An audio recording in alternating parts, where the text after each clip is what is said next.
Edmonton Sports Talk. My God, I love it. My name's Jay Milne. #Blue. Our sports update deliverer. The Koob. I'm Zachary Kubusch, and you're up today. You know what, Reid? You might be honest. All right, here's what's going on in the nasty stuff.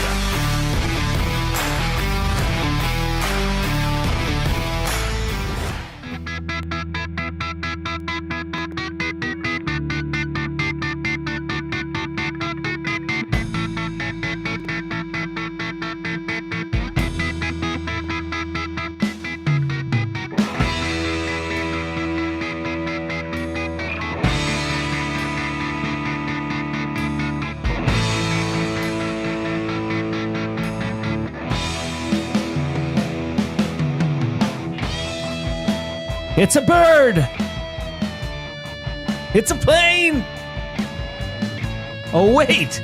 It's you, Matthew Iwanyk. It is me. How are you, buddy? I'm fine. And you, Mr. J. Milne? Just want to puke in a bucket. But that's okay. I can't look that bad today. No, you look great. Are you sure? That's not what I was saying. Oh. Welcome to the Reid Wilkins Show with me, Jay Milne. Now, you'll notice that is not Reid Wilkins. No, that is One could dream. My esteemed colleague, the Koob of Edmonton Sports Talk, young Matthew Iwanyk, and I do mean young. You look great. Well, I'm full employees here. I'm third youngest. Which is bonkers land. So, but good for you. Don't forget It's good for that. you to have that title at such a young age. You know what? I'm starting this right now. Hernan, as you as my witness, I am starting the Matthew Iwanyk top 40 under 40 campaign. oh, that'd be cool. Yeah, would it? To make something as a top 40 under 40. Oh, we could do it though. We could absolutely do it with the help of I've got a lot of time. Oh, and it's Maddie. even like the first couple of years don't need to fully get in, but get close to get the nomination process, but not in. And then like at 36 or 37 officially, like, hey, I finally made the list. Yeah. Okay. I think we're on to something. I think we could do it. I think with the nasty help, we would. What top 40? Like, what do we have What in is Edmonton? it? Business in Top Edmonton 40 or something? under 40 in Edmonton. What list can I find here? There's the Edify magazine. Edify. That's the one, I think. Well, we used to know someone who worked there. He's no longer there, but maybe he can give us the insight on how to get into I think this. the who's who are the top 40 under 40. I mean, you're a Koob. You have 3 letters before your name. That automatically gets you up the ladder. I'm going to take a random person on the top 40 under 40 from 2024 and see what he does. Bet you there's letters in front of his or her name. Head brewer and blender at the Monolith. Yeah, so HBB, head brewer, bruh. That's the 3 letters. I could challenge that one. I think you could do it. They weren't around at EST Classic. We are here, coming live to you from the Canadian Brewhouse studio, as you can see, where they are trying to make beer cheap again. You heard that right. Make beer cheap again at the Canadian Brewhouse. Molson Canadian Steins for just $4.50. Natty, you want to go to the Brewhouse after this show? Who doesn't want to go to the Brewhouse? 25% off Monday to Friday until 7 p.m. Round up your crew and stop by the Canadian Brewhouse. Now, if you want to chime in and contribute to the show, you can do so on the River Cree inbox. The afternoon inbox is presented by River Cree Resort and Casino, home of Tap 25 Restaurant, where the entire menu is 50% off 7 days a week from 2 to 5 p.m. That is the River Cree inbox, 780-218-9999. And I think it's going to take a bit of a, what do the fellas on the morning show say? A bit of a pounding today. Because there's some hot topics coming up here. There's lots to talk about. The Oilers, I describe it as gritty. The win last night in Vegas, a 3-2 victory, hanging on late. The CFL has come out and named new commissioner, Stuart Johnson. We're going to have John Hodge on from 3 Down Nation to discuss. And weekly guest, friend of the show, and CFL, Eskimo alumni, Jed Roberts, will also join. We're going to talk a little football, a little hockey, all those good things. You can listen to us on the iHeart and TuneIn radio app, as well as YouTube. And if you are on YouTube and you're consuming us and you're looking at this beautiful top 40 under 40 Koob sitting beside me, and you like what you hear, hit that thumbs up. I wish I had the thumb, must you thumb. The what? Please, must you click? You must, thumb. I think I can almost do it. We need to get the file. We need to get the file. Reid needs to change. It's like when Dustin leaves, when Dustin would leave, like everything would go with him. It took me a while, but I found the Marmot Basin snow report one. Did you? Yes. Good for you. So, because like when he was first gone for a while, it's like, well, that was a great song. It really got you going, and we didn't have anything. It did. That's how he makes himself be extra important. He's extra important. He just takes everything that we can't do any work with. We can't match what he does. Well, because he's taking it all. That's true. You can also find us on EdmontonSportsTalk.com. You can follow us on Twitter at Reid Wilkins, at Jason Milne, or at Yeg Sports Talk. You can find me on Instagram at Jason Milne. Where can they find you, Matthew? Well, I am on Twitter to a degree at Matthew Iwanyk, MATTHEWIW. Oh, you're more than just a degree, fella. I pick and choose my moments. I'm not there as much anymore. There's been a lot more choosing than picking lately. Oh, I disagree. I don't disagree. In fact, I agree with what I just said. I think in the last 2 months, I may have had like 3 or 4, like 2 months. I had a couple of days early Feb, and I was quiet until probably a couple days ago. Or is it yesterday? Was it yesterday or 2 days ago? I think it was 2 days ago. I had a tweet, and then I backed off. And Belzy's like, he's ready to come at me if the Lakers lose to the Warriors tomorrow on Twitter. He's like, I'm going to come at you. And I'm like, I'm not going to respond, dude. You're just there for the other world in Twitter. Well, to a degree, yes, but I feel like I'm actively less on Twitter more than I have been in a really long time. Now, this has been a process over like 2 years, but I pick and choose my moments now of when I clear my throat and say something. I don't even think I've tweeted about the Oilers this year. Well, I saved that for the funny you say that because you're the Koob of Edmonton Sports Talk. I mean, I'm not saying I tweet the most about the Oilers, but maybe I've you had should. my thought. Well, I have the Hangout. Listen to the Hangout. Okay. 9 to 11, Monday through Friday, right here in Edmonton Sports Talk. Your clear shows for Edmonton Sports. Sounds good to me, bro. There's my thoughts. You know what I heard just recently? I don't know whose mouth it was from. I believe it was from head coach Chris Knobloch's mouth that Trent Frederick will return first out of the injured crew and play on this road trip. So that means either I doubt tomorrow, right? Well, so Jack Michaels had it because there's not a lot of media around the Oilers right now. Chris Knobloch confirmed that Frederick will be the first to be ready to play, and they'll likely be the last game of this road trip, which is Anaheim on Monday. He also confirms Pickard starts tomorrow at San Jose. Right. Hopefully, in the next segment, we'll have a little bit of audio from Chris Knobloch. Okay, good. But Frederick being the first to be ready to play. Doesn't say he'll be the only one ready to play. See, I knew there was something to that. Maybe. Now, in all reality, why would you fly out Connor McDavid if he's not going to play at all on this trip, just to keep him around the team? You know what I know? I know that this show has 2 segments coming up. One called Buying or Selling for Damon Bunting Real Estate. The other called The Afternoon Debate for the Edmonton Garrison Golf Club. We're going to discuss both of those, Maddie. But first, we must get to the off-topic topic presented by William Huff. Since 1952, William Huff has provided industry-leading advertising solutions for thousands of valued clients. Their unparalleled customer service combined with decades of industry experience and a desire to make every job the very best it could be is what they call the William Huff Advantage. Visit their website at williamhuff.com or give them a shout at 780-454-4536. Friends, see, that's something a politician would say. Friends, which I just think that's so weird when they. What, you want to be like, hello? No, but like, how about hello? It's that's just such a what is hello? I just find it very robotic unappealing at that point now. Well, you'd know more about it. You're the guy. Watching the broadcast last night. Yes, I text you. Yes, what did I text you? I could pull it up exactly. Pull it up word for word. Because you texted me last night and you said Do you hear the echo on the Oilers broadcast? To Yes. which I had heard, I saw you tweet that prior, and I had searched up, and I saw other people on Twitter were tweeting about the same. I didn't hear it. Now, okay. But I also don't have I didn't have my volume. Like, I had it enough that I could hear Jack and Louie, but I didn't hear an echo.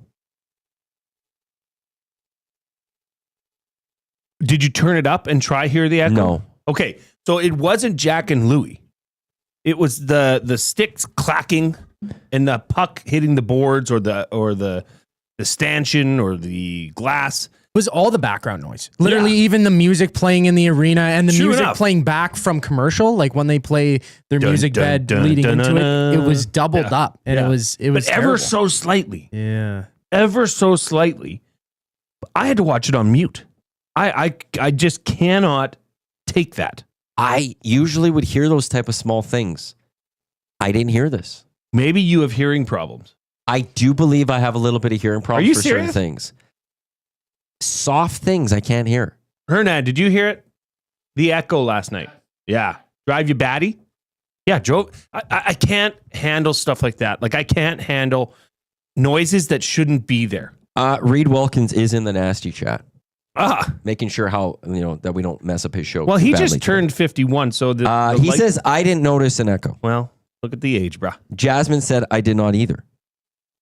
Wow. Spinny the Welder, I didn't hear any echo either. Benny, though, says, I heard it. VR Montenegro, It is- same here, Jay. Okay, it is polarizing. So, okay, my question is... Mets heard it. Big What- Uke heard it. Who's your TV provider that you were watching on? I was actually watching that on Bell. Okay, you had Bell. Okay, this is a good I'm question. Telus. Yes, I see where I you're going. believe Reid is a Rogers, though. Rogers Shaw. What do you... I'm Rogers as well, and I heard it Okay. on Sportsnet broadcast. That's the What's other here? thing. Tell too. us, because We Hernan have was watching it here, Telus. and Tommy and Hernan heard it. Maybe it's just Tell that us. that I have a I don't know. more diverse and my hearing just must be better, like exponentially better. And some would say maybe worse. No, I didn't hear it. Well, yeah, because So it didn't mess with me and my viewing experience. So maybe my hearing's better than Koob. the end. Koob, we're just gonna have to do it. We're just gonna have to put up a poll. Let's get to the bottom. Well, of it. what's the poll? Did you hear an echo last well, night? or yeah, no? but people Yes heard or it. no? People didn't. I want to know what the spread is. How many people got messed up with it and how many people didn't? Well, okay, maybe that's not how we should preface the poll. La Bamba guy, no echo on streaming Sportsnet. Streaming Sportsnet. That might have been like I was streaming TS. okay. I wasn't streaming Telus at home. I have the regular cable type thing. Here we stream my Telus here, which is fully streamed. Big Uke says he has bad hearing and he heard it. So I don't know. So maybe it's those that are Maybe they already picked on and their choose. way to Maybe hearing you're impaired. Yeah. Maybe you're Maybe considered a bad client Well, maybe I of have. your provider, and they were messing with all of you. Yeah. And us good clients, well-respected clients, didn't get it. Yeah, I don't, Matt, we're going to have to get to the bottom of this, but that brings us to the off-topic topic for William Huff. What is something minor that annoys you that most other people wouldn't even notice? Okay? For me, it is something my wife laughs at me about, my children laugh at me about, Okay. and it is... Okay, I'll set the scene. We're driving. We're leaving to go on a road trip, okay? Everybody's packed up in the truck. Skis are in the back. We're heading out to hit the road. We're going to Marmot Basin to see our good friend Brian Road. And there's just a sound somewhere. Whether it be one of the girls' backpack clasps is just Oh, yes. banging against something underneath her seat. It's just a small little noise that just I can't get over. I stopped the truck. Everybody out. We are not going. Until and my you fix wife, this. if she could chime in here, she would be just howling because she knows how much these little ticks or noises. It's like driving into work by myself in our SUV, and there's a water bottle rolling around in the back.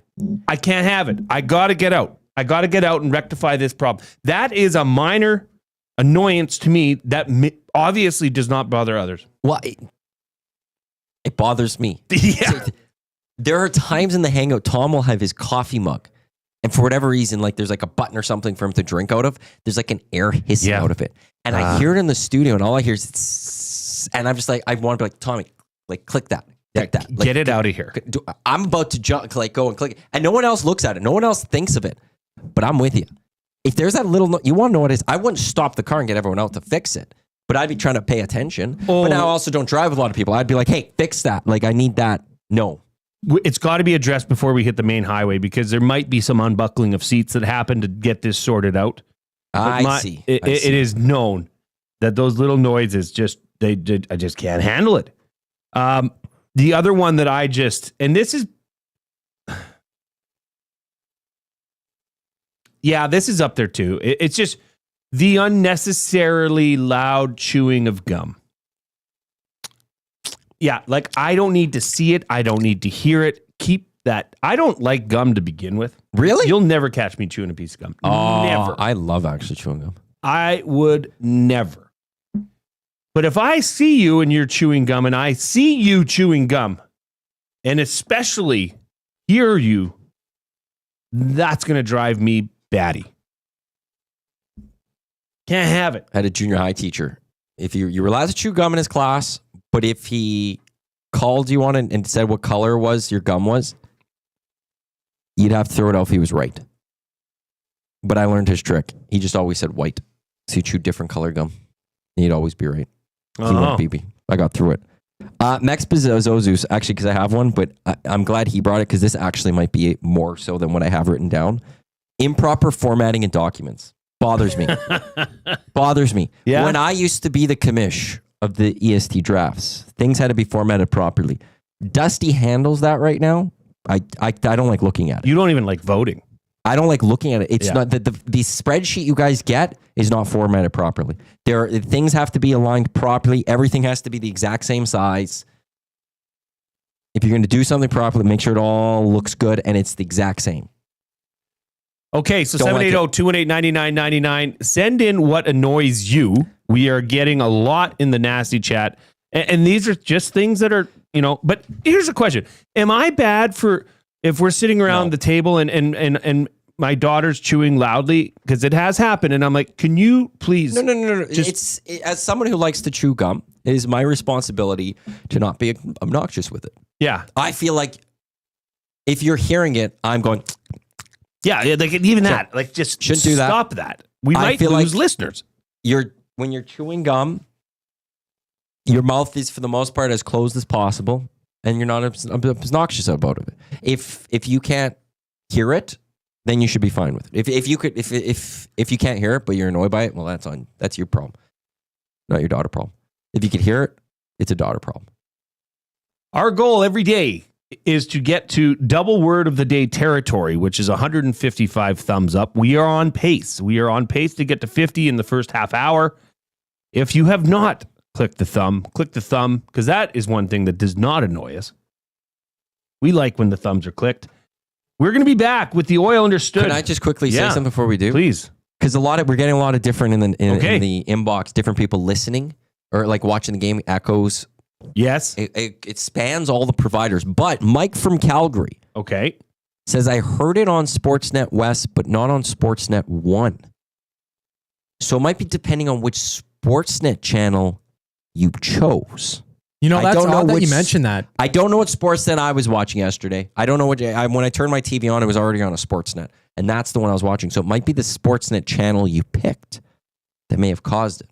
I think I was on Sportsnet 1, and when the game ended, like, the stream or broadcast ended abruptly, like it went to a black screen. So I changed over to the other Sportsnet channel and it was working perfectly fine. So it could have been that too. Oh, Big Uke says I was streaming Sportsnet 1 and was hearing it though. So I don't know. We don't know. I don't know if we'll ever get to the bottom of this. So, enjoy another 13 more years of it. I can't take it anymore. Thank you, Koob.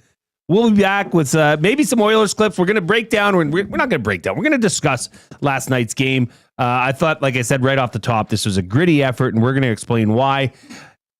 We'll see you after the break. Koob, you're up.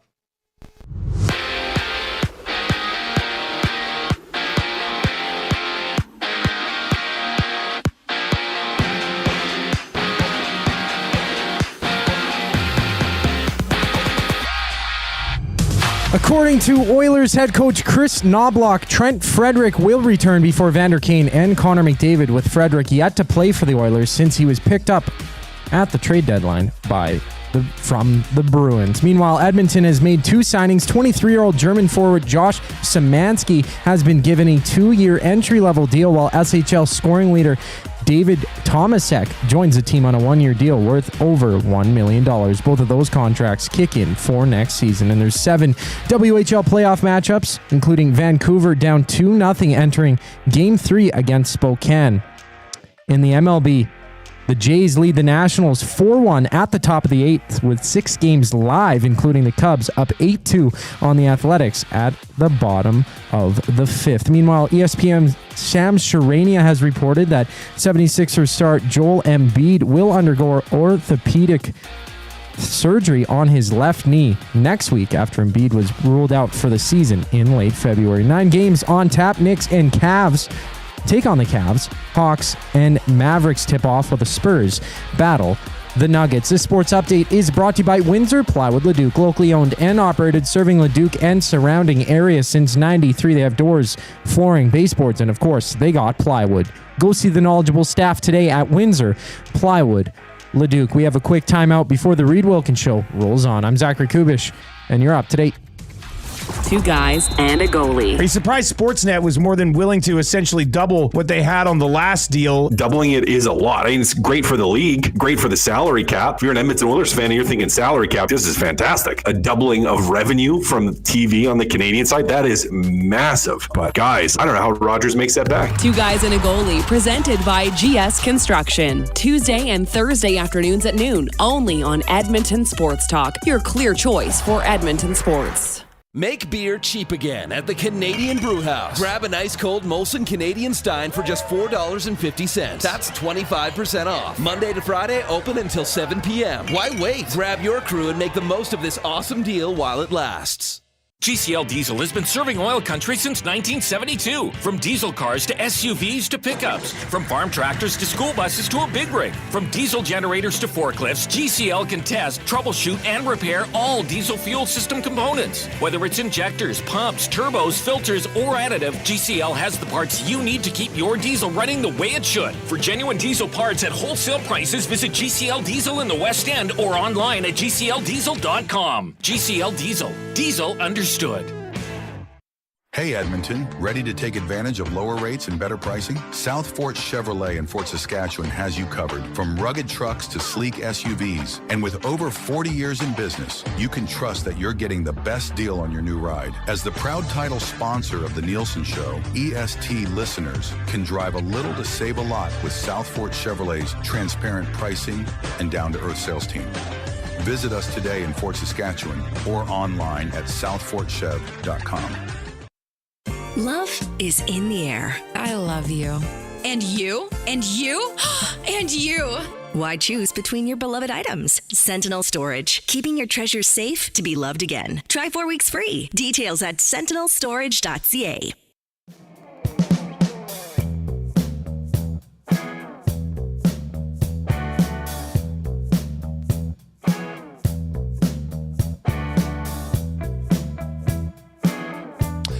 Welcome back to the Reid Wilkins Show with Jay Milne. Obviously, Reid is not here. He is off for the remainder of the week. So you will be joined by the sultry sounds of the Koob, Matthew Iwanyk. Back to our off-topic topic. There is a lot. Our off-topic topic is brought to you by William Huff. Because what is something minor that annoys you that most others wouldn't notice? The misuses, this is from a Bootski. The misuses of the words or the word less when fewer is required really bugs me. He says there's a major bank that's even doing it on their TV commercials. This one comes in from Matt at the Garrison. Bad spelling and grammar on resumes. I mean, that's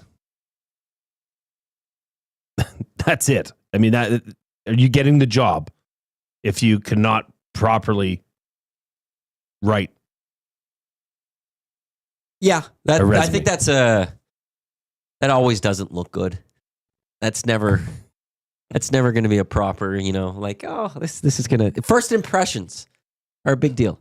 We never really got into yours. I mean, you agreed with me on the small noises. Well, the Max was the one that, like, I wish I thought of that one initially because that would have been higher than what I have.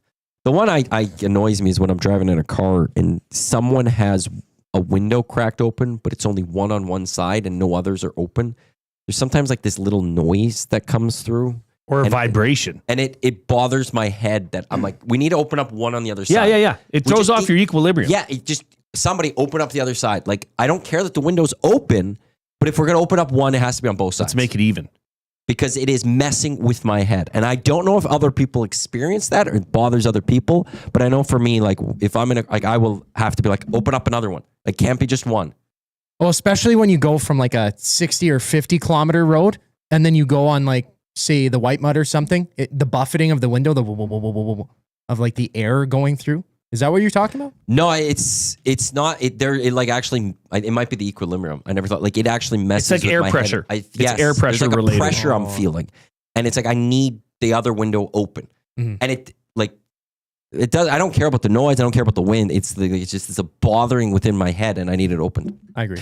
Penner's Pancakes is, I know he's a happily married man, so I can say this. He says, my wife hates the following: chewing, slurping, hiccups, more than 3 sneezes, and I get woken up if I snore.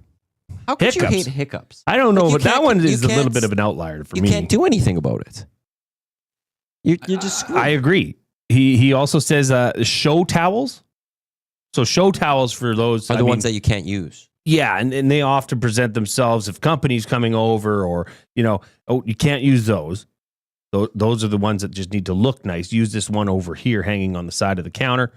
I will use whatever I see in the bathroom. And a dozen useless throw pillows on the bed, which have to match the season.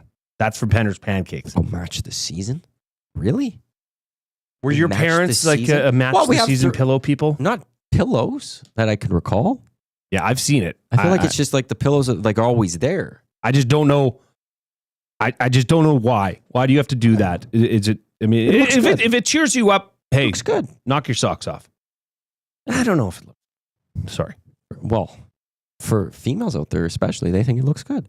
VR Montenegro, I have the same problem with too many and too much. If you can count individual pieces, it's too many. Now, this would be, if Reid was here, he would go down a rabbit hole of grammatical errors. We could probably talk till 6 o'clock on those alone that bug him. But we'll get back into these. Keep sending them into the River Cree inbox, 780-218-9999. But it is time for the Oil Understood, presented by GCL Diesel, providers of the best diesel engine components around. Why are you looking at me like that? From turbochargers to injectors, fuel pumps to sensors, they are the critical engine components experts, proud to serve Edmonton and Northern Alberta area for over 50 years, and now a partner of Edmonton Sports Talk and the Reid Wilkins Show. GCL Diesel. Diesel.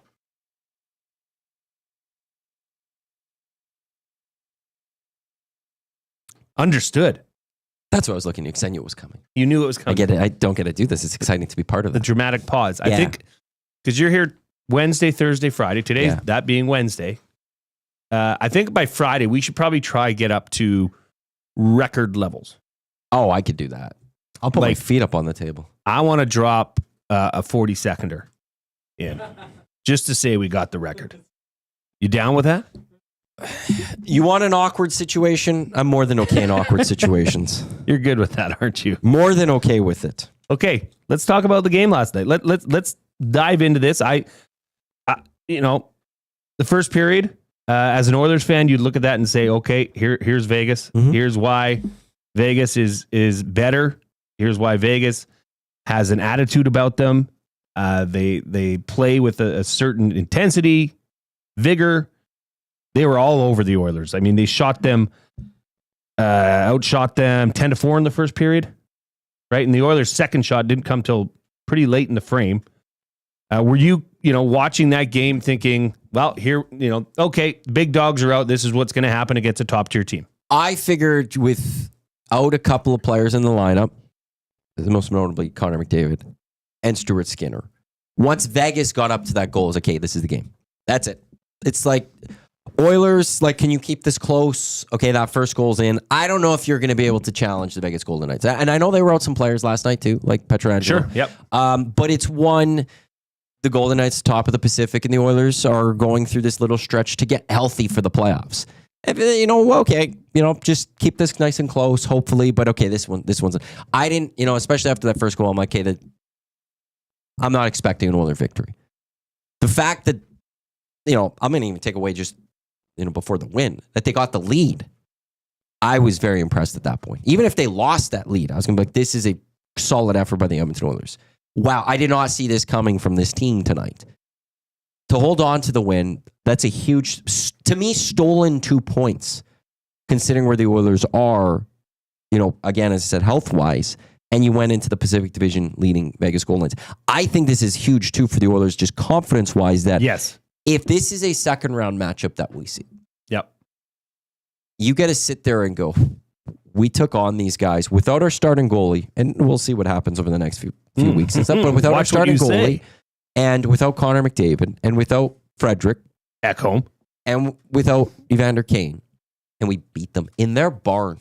We went to their barn and we beat them. The confidence that team's going to feel if these two meet in a second round, that's bigger than the 2 points that the Oilers got yesterday in my mind. You think so, huh? I like how you used the word confidence, because it was a tale of two teams from the first period to the second period. Obviously, come out, get that beautiful goal by Wallman. I mean, that was just a scorer's goal. Now, if that happened against Edmonton, you'd say you want to have that save. And sure, Aiden Hill probably did want that save, but it happened. That got them on the board, and then it was just a different team in the second period. Then they outshot Vegas 11-4. I thought the one opportunity they had on the power play in the first period was terrible. They honestly, I don't think they even had possession inside the offensive zone. But that changed a lot in the second period. I mean, what about, I mean, that pass that Nuge made to Draisaitl was just, I don't know how he made that pass. That was incredible. Nuge has always had that vision. Like I remember early NHL days, or was this back in his Rebels days, hearing a story of how he was using he was facing the glass, and he used the glass to see a player to pass it to them without really looking. Like Nuge always had a well above average vision on the ice. Well, and I do have to eat a bit of crow here. Why? Because I don't know if I have to eat it, but I will. I was a little bit wondering or miffed on the elevation of Kasperi Kapanen to the second line, and ultimately Jeff Skinner dropping down. And I mean, Kapanen had, I think, one of his best games this year, 2025, this season. You going season or? I would say this season. I mean, he was noticeable in good ways. He had 3 hits. What did he end up with here? Yeah, he had a point +1, 14 minutes ice time, and he was noticeable in a positive way. He was driving the offense. He was helping contribute. What do you think about this, Maddie? And I've talked about this with Reid, because I look at these things because I'll be honest. I prefer a more physical style of play. Mm-hmm. I know that this maybe not be the MO for this Oilers team. They more think of physicality in a different way than maybe I would like to see on the ice. But the Oilers had 30 hits. They doubled up Vegas in the hits category last night. On the road, too. The hits category is very subjective. It's one of those maybe more flawed stats that there is in the NHL. But generally, it would favor more of a home team than an away team, I would say. Sure. So the Oilers were the road team, and they still got the 30 hits. But did you notice a more physical effort from the Oilers? I did. I noticed that I saw hits that were, like, wow, the glass really shook there, which, You don't get to see. Do you know the Oilers are last in the NHL in team hits? No, but that doesn't they surprise me. average 14.8 hits per game. They had 30 hits last night. That tied 30 hits that they had against Tampa in February. And guess what their third most amount of hits are? 29 against? Well, it's Vegas. It's Vegas. We found the stat together. So for whatever reason, this team, which is a good thing, I think looking at how this season is probably going to unfold heading into the playoffs, for them to have a bit of a physical edge on the Vegas Knights. But did you notice that? And did you think that it changed the game? I don't know if it would change the game. I'd have to look back and think about that because I wasn't really paying attention to that in the moment. But I think what this shows is at least one thing, and I'm not going to look at yesterday's game, though. I'm going to go, what we've seen at times this year. It's those games the Oilers, and this is beyond just the physical play of hitting, but when they get into fights, they have a better record.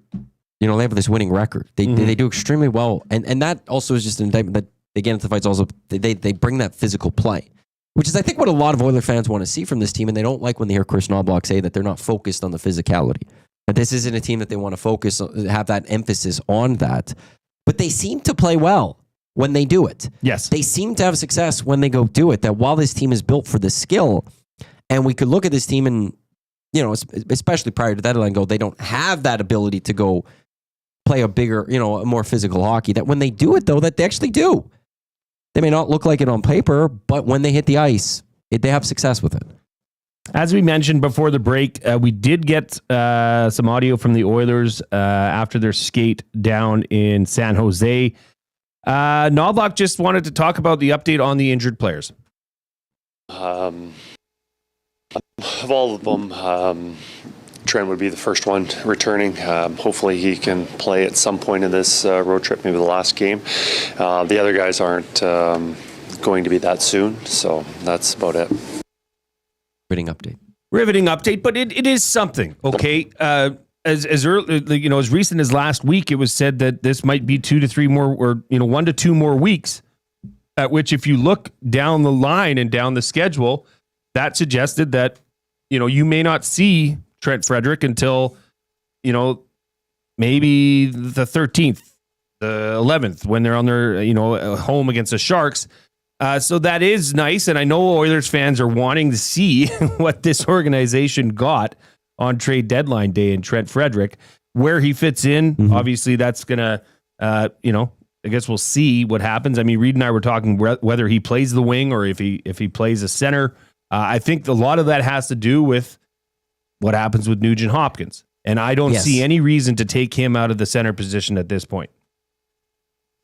I'd agree. I think you want the 3 lines. When you get to the playoffs, everyone talks about the rolling of the 4 lines. Absolutely. And to do that, you need to have the strong lines. And Nuge is really showing that he is a solid 3rd-line center. But I also understand, though, if McDavid's still not fully back, you may want to, throw Nuge as a winger at times. You may have that temptation. I still don't think so. I still don't think so because Nuge has been a different player. I get it. Since that transition to center. Well, transition. I mean, that's what he was when he was drafted into the NHL. Well, that's the versatility of having Nuge. It's one of the reasons I always defended the Nuge signing. And there was a lot of people that were wanting, especially before the money was announced, because it ended up being a good deal then for the Oilers. But they were happy to see, there were some people, I'd say most not, but some people happy to Nuge because whatever. But it was the versatility that Nuge brings you. Because you could go play him at center, you could go play him at wing. And for the most part, he's actually been really good at wing. For some reason this year, it hasn't been as successful. But that's something that is huge. You love that versatility that you can get out of him, where you can move him around the puzzle piece and fit a spot when you need it. And right now, he could fill a 3rd-line center spot, and that's what you'd want. Jake Wallman scored his first goal as an Oiler last night. No gritty. I thought, not the time and place. It was to tie up the game on the road. It's one of those, why did they bring this guy in? I thought we're bringing him in to see these gritties. I'm going to add What's that. What's going on here? I'm going to add that to a segment later. Do we actually see the gritty this year as Oilers fans for Jake Wallman? But here's first goal. It was a very important goal. It got them going. But late in the game, in the 3rd period, Jake Wallman, do you remember that play where it was tied up in Pickard's pad? Super late whistle. But Jake Wallman took care of his man. He did his job and kept Stone from getting in there and dislodging that puck. I thought that was as important, or even maybe more important, given that it was a 3-2 game at that point, than his actual goal. That was nice to see. But Coach Knobloch talked about what Jake Wallman's meant to this team. Just a lot of things. He's been touching all bases, whether it's been on the power play, penalty kill, 5-on-5. A lot of, very good puck-moving defenseman. Obviously defends really well, but I think his biggest strength would be just how well he's moving the puck. And we wanted somebody who could do that for our team. Just with the type of players that we had, and wanted to add a little more offense from our defense to complement the forwards that we have. That we thought he was a good fit for us, but also a guy that could play left side and right side. We've got a numerous left-handed shot defenseman. He's been playing majority of his time on the right side, and something that I don't think he's done a lot of, but has done some, and I think he's been transitioning really well. Thoughts on, since March 7th, the addition of Jake Wallman to the Oilers lineup? Yeah, I think overall it's been mostly positive. I think so too. I think you can expect, maybe not every game or every second game, a pretty big giveaway in his own zone. Yeah, which happened. That happens. That's something that he's not a perfect defenseman. This wasn't a Matthias Ekholm addition to this team like it was a few years ago, this slam dunk defender. But one that overall I think it in the end brings more positives than negatives, so that when that negative does happen, you could live with it. Are we, is this Evan Bouchard 2.0, but not as drastic either way? Poor man's Evan Bouchard, maybe, almost, if you will. But when Evan Bouchard's on offensively, it's something else to see. I mean, he's good. He's elite almost in that sense. His defensive liability, as I've called it, is quite glaring. Do you think that Jake Wallman is more of a condensed version of that? Where maybe the offensive upside isn't so high, but the defensive struggle. I think that was the thing, though, that we heard when the Oilers traded for him, was that he's more of an offensive guy than a defensive guy. Like his skill set is more so in the offensive zone than in the defensive zone as a defender. So I think that would be fair to say. Doesn't obviously have the high-end upside offensively as Evan Bouchard. If you are watching us on YouTube and you haven't already, hit the thumbs up. And if you haven't subscribed to Edmonton Sports Talk, please do. It's a button right beside the thumbs up. Go ahead and do that. We're going to be back. Maddie's going to get fired up. And I'm going to get fired up too about something you have. Well, maybe you do, because I was talking about it a little earlier, but I didn't think you were in earshot. We're going to go south of the border. We're going to go to SEC baseball. And I'm going to tell you. I kind of heard, but I don't know what you're talking about. I'm going to tell you why I'm fired up. After the break, Koob.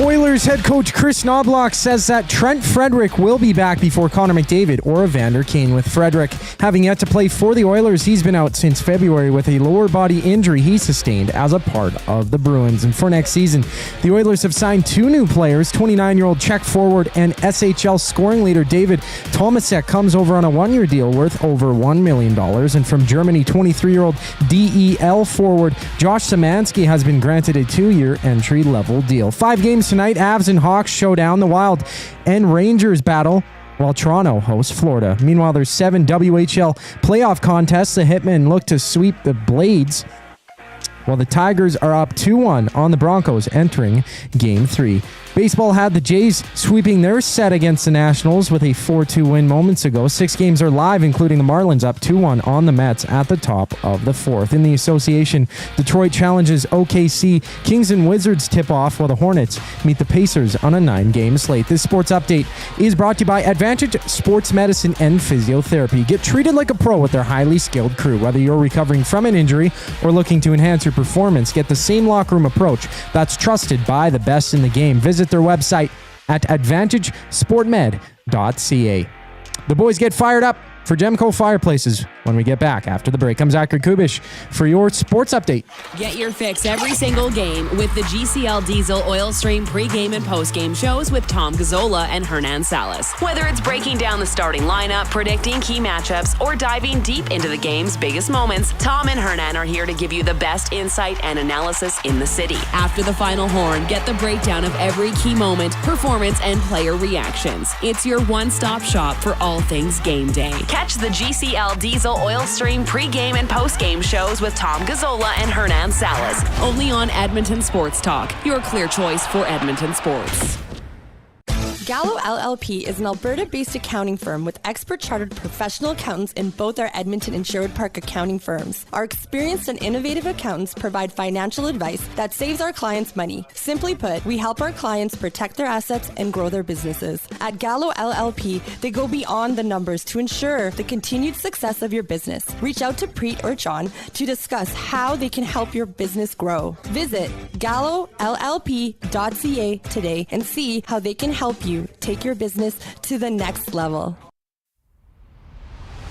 Do you have pets? Horses? Chickens? Did the place you used to get your feed recently close down? Have no fear. Clover Bar Feeds is here. Whether it's dogs, cats, horses, or chickens, Clover Bar Feeds has you covered. Offering a large variety of food and feed, you can trust the experts at Clover Bar Feeds. They've been family owned and operated for over 60 years. This means you can expect nothing less than top-notch service and selection. Come visit them at 200 Portage Close in Sherwood Park or visit them online at cloverbarfeeds.com.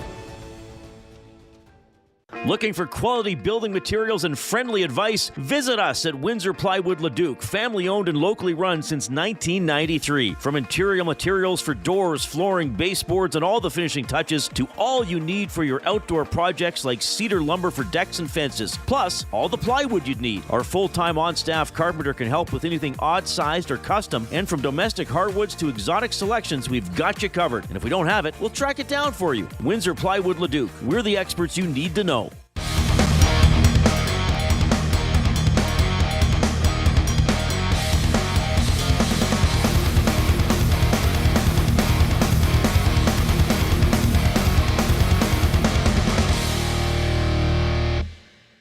Ooh, that was close. Did you see that? That was close. That just ends. That just ends. It's a real. There's nothing else? No, it's a banger. Is this yours? No, it's not. Oh, it's just something Koob found? No, yeah. It's what's that one called, Koob? I named it Long Metal Intro. I think Long it was Metal Intro. That makes sense. It was a YouTube audio library thing. And Koob, I didn't even ask you. I'm sorry. I'm being thrust into this. Maddie's forcing me to be the host today. Okay. So I didn't even say introduce you. I didn't say ask how you're doing. So this is young Zachary Kubusch, the Koob, our technical producer and sports deliverer, as Reid says. Mm-hmm. How you doing, Koob? I'm doing good. Hopefully I can make it in the 40 under 40 as well. Oh yeah? Well, you'd be 30 under 30. 30 under 30. We could start the campaign for that as well. Why not? If we're getting votes for you, we might as well break 100. Oh, I'll join that push. Ooh, challenge. Maddie, our off-topic topic for William Huff. What is something minor that annoys you that most others wouldn't notice? Got anything? Anything come in? I've got a couple messages. In the inbox. I know why. I fooled you there because I didn't tell you that it's going to be coming from the River Cree inbox. The afternoon inbox is presented by the River Cree Resort and Casino, home of the kitchen restaurant, all you can eat surf and turf for just $59.99.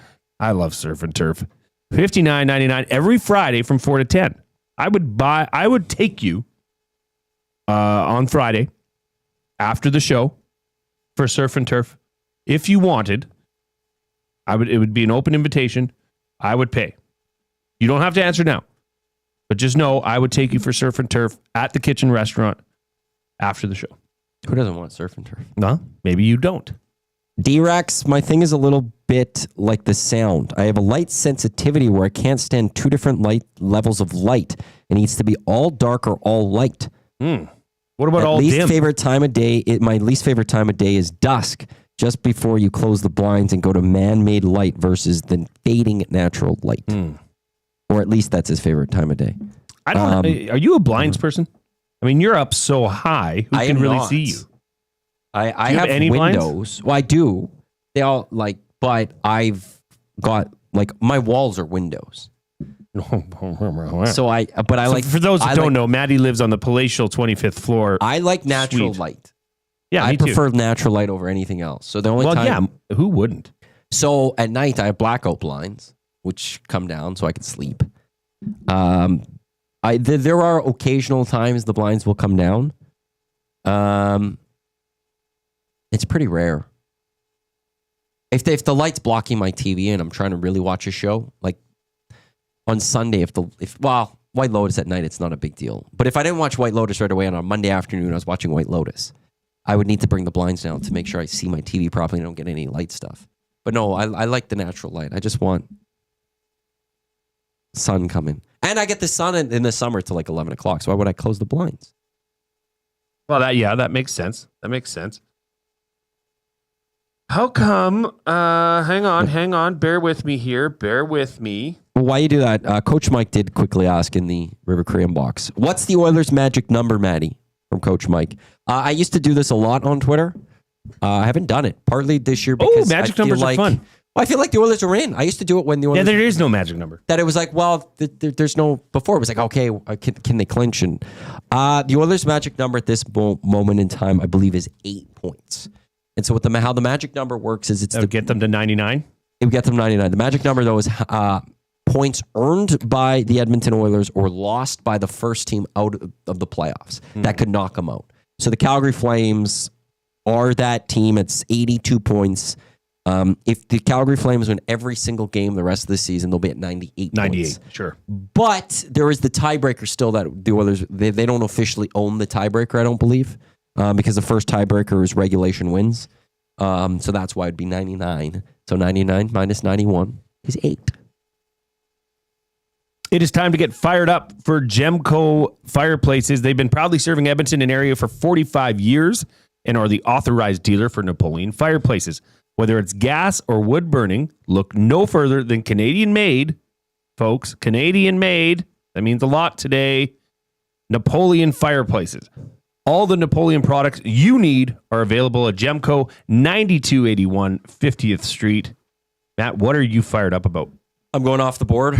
What I wrote. I love it. Are you going to... Really? Off script? Are you going to love it? I don't know if you will. Is it about me? No. Okay, good. I'm a Manchester United fan. Okay. It's the Manchester Derby coming up in very soon on the 6th. Oh, you suck! On Sunday. Mm-hmm. I can't get excited about it because United's season is just not good this year. They stink? They're awful. They lose yesterday 1-0 to Nottingham. Now, they're having a good season. They're doing a lot better than I think anyone would expect going into the season, but in a really good spot. But you're Manchester United. They're Manchester United. Yeah. And like they still have a chance to qualify for Champions League, Europa League, and they got to go win Europa League. But I can't get excited about that because they're going to blow it somehow because it's who's Manchester United's been this year. And now we've got the Manchester Derby. And the Manchester Derby is like, it's the crosstown rivalry. And I can't get pumped about it with City coming to Old Trafford because United's trash. There's nothing to be excited for this season. And I don't know if I can get excited about next season. Yeah. Because I just don't. It's been so long since the team has been good. And it's good for a couple of seasons. Anytime they have one good year, it's dropping down. And this one, it just hurts. It hurts. I want to be excited about soccer season. I want to be excited whenever United plays. United played yesterday, and I didn't give a damn. I threw it on with like 80th minute or whatever. Is soccer something where you can buy your way out of misery? Like, no, United's is the definition of how you could spend money and still be screwed. How? Why? Because they're paying for the wrong players and they're wasting money in the wrong spots. They didn't spend their money wisely? No, they did not. So you would blame management here? I would blame a lot of people here. Really? Ownership, management. I don't blame the supporters. Are supporters across the pond as supporters around outraged? The globe are outraged? Well, most of them are across the pond. No, Manchester United is a global brand. Most of their supporters are across. It is rumored or it is believed that they have 300 to 400 million supporters around the world. Their reporters are all over. Their fans are supporters. Most of them are in Europe. No, they're not. They go to China. They go to China every couple of years. They go to Australia.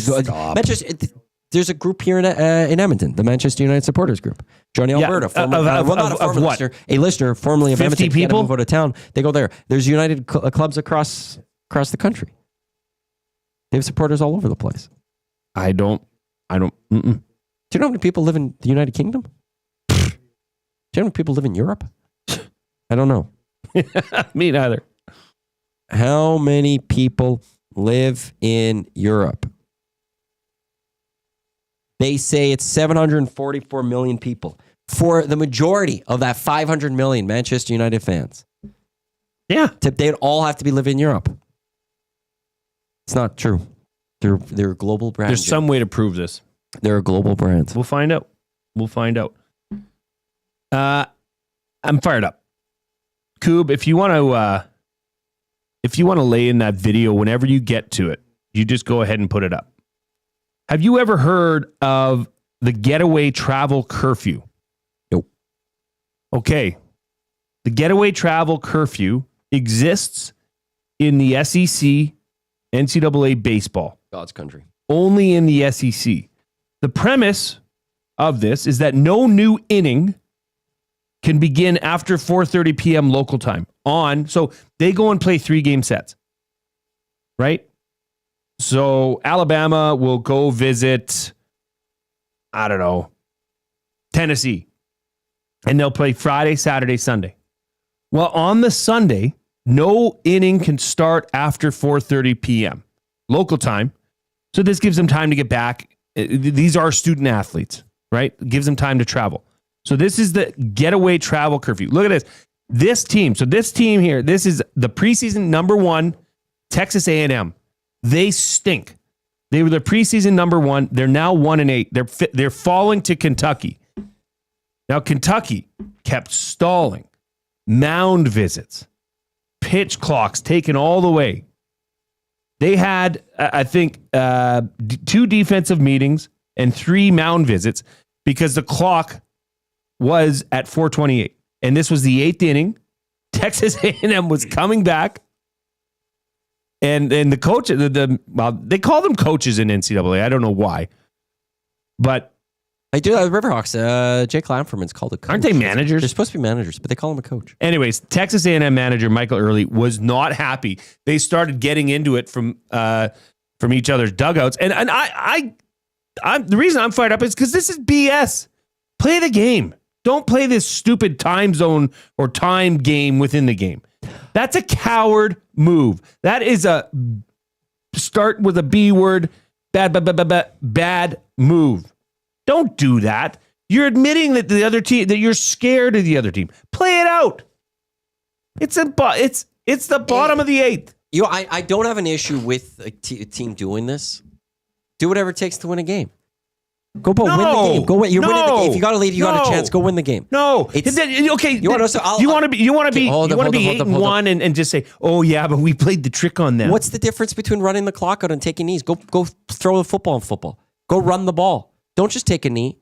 Don't put your backup quarterback in. Go finish the game off then in the end. They had already beat them this weekend. So the only thing I would say is I don't have a problem with the manager finding a way to get the win if they need to get the win. I don't know what the standard, what it takes to get this win. Like, I don't know if this meant something. And if there's a way to get the win, you get the win. They need to put some rules in place of how many mound visits you get in an inning. They need to put rules in place so you can't do this. The sportsmanship is thrown out the window. 100%, but it's about winning. I don't care about Matt, not in NCAA sports. You're supposed to be teaching these kids valuable life lessons. And one of them in athletics is go get the win however you can. No, I don't like it. I don't like it. Within the rules. Change the rules. I don't like it. I know you don't. It is pretty crazy, though. The mound visits, the defensive meetings. That's where I have the issue. That's where I'd be fired up, is there's got to be a level on that. Like in baseball, just added, like a pitcher, I think, has to face 3 batters now in major leagues. I think it's 3. That and mound visit, like I think it's also like a second mound visit is you're pulling the pitcher. I think you got to put that in so this doesn't happen. But if this is open to you, I'm okay with it. Truthfully, I am. You'd probably love it, actually. If you're that close to getting the win, why risk a win? Big Uke says this is the same as taking a knee. You play to win, yeah. You're Why take the running the knee? clock out because Why take the knee? Why are you running the clock out? Just go snap the ball. Snap the ball 20 seconds left on the play clock and throw that football or run that football and then punt it away. Yeah. They were up 10-5. Yeah. So this is them taking a knee. Okay. Taking a knee. Yeah, I can see the comparison. I just think that this is a different animal. This is a travel, what do they call it? A travel curfew? This is getaway travel curfew. Completely taking advantage of So this. your answer to this is to just change the rules. Change certain rules within it so you can't go. How about don't be a dick? No, because how I want about the manager from Kentucky, Nick Mangiani? Don't be a dick. Did he get the dub? Yeah. He got the dub. We play to win the game. Big you just said that.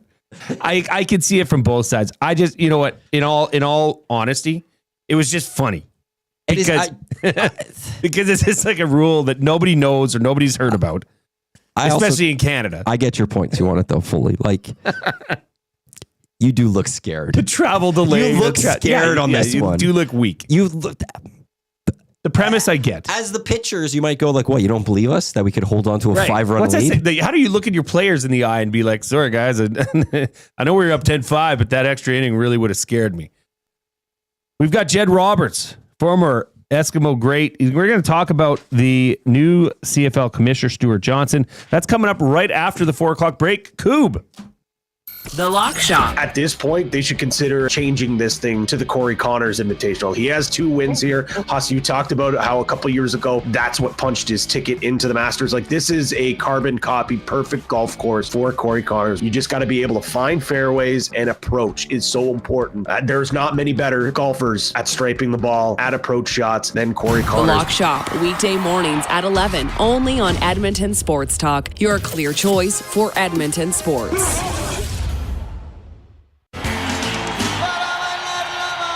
Your home for live music and great performances is the River Cree Resort and Casino. Don't miss the East LA rock and roll legend with the world sound Los Lobos at the River Cree Resort and Casino May 15th. Don't worry, baby, what the world may bring. Well, don't worry, baby. Get your tickets at rivercreeresort.com. River Cree Resort and Casino. Excitement? Bet on it. You've heard the name, but what does it mean? For over 66 years, William Huff Advertising has supplied signage from screen printing to digital to LED with design, production, and install in-house. It's a one-stop shop for all your signage needs. Edmonton owned and operated, William Huff has been trusted by the biggest companies and teams in the City of Champions and many others across the country to do the job. If you're looking for a way to get the word out about your company or event, they are the answer. Go to www.williamhuff.com. Their results speak for themselves. Play more tables and games. Play more tables and games. Make the most of your bad game. Oh, you want to, you need to, you know just what you gotta do. It's time to add some fun to your life. Make the most of your bad game. Play more tables and games. PlayMoreGames.ca.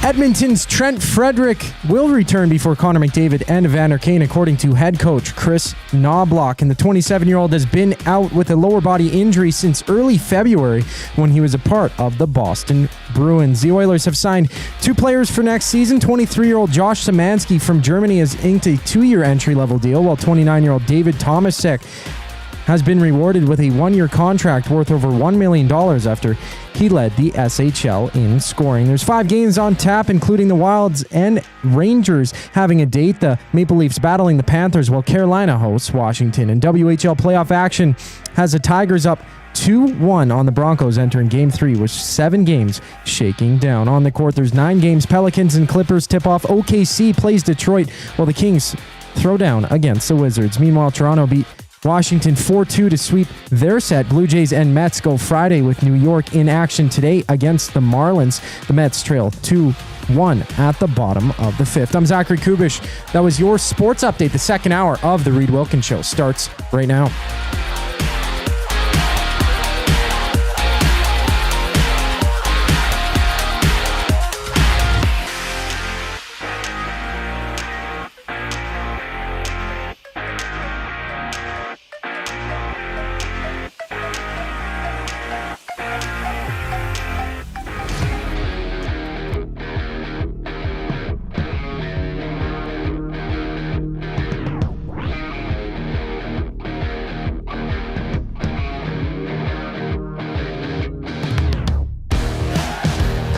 We are back.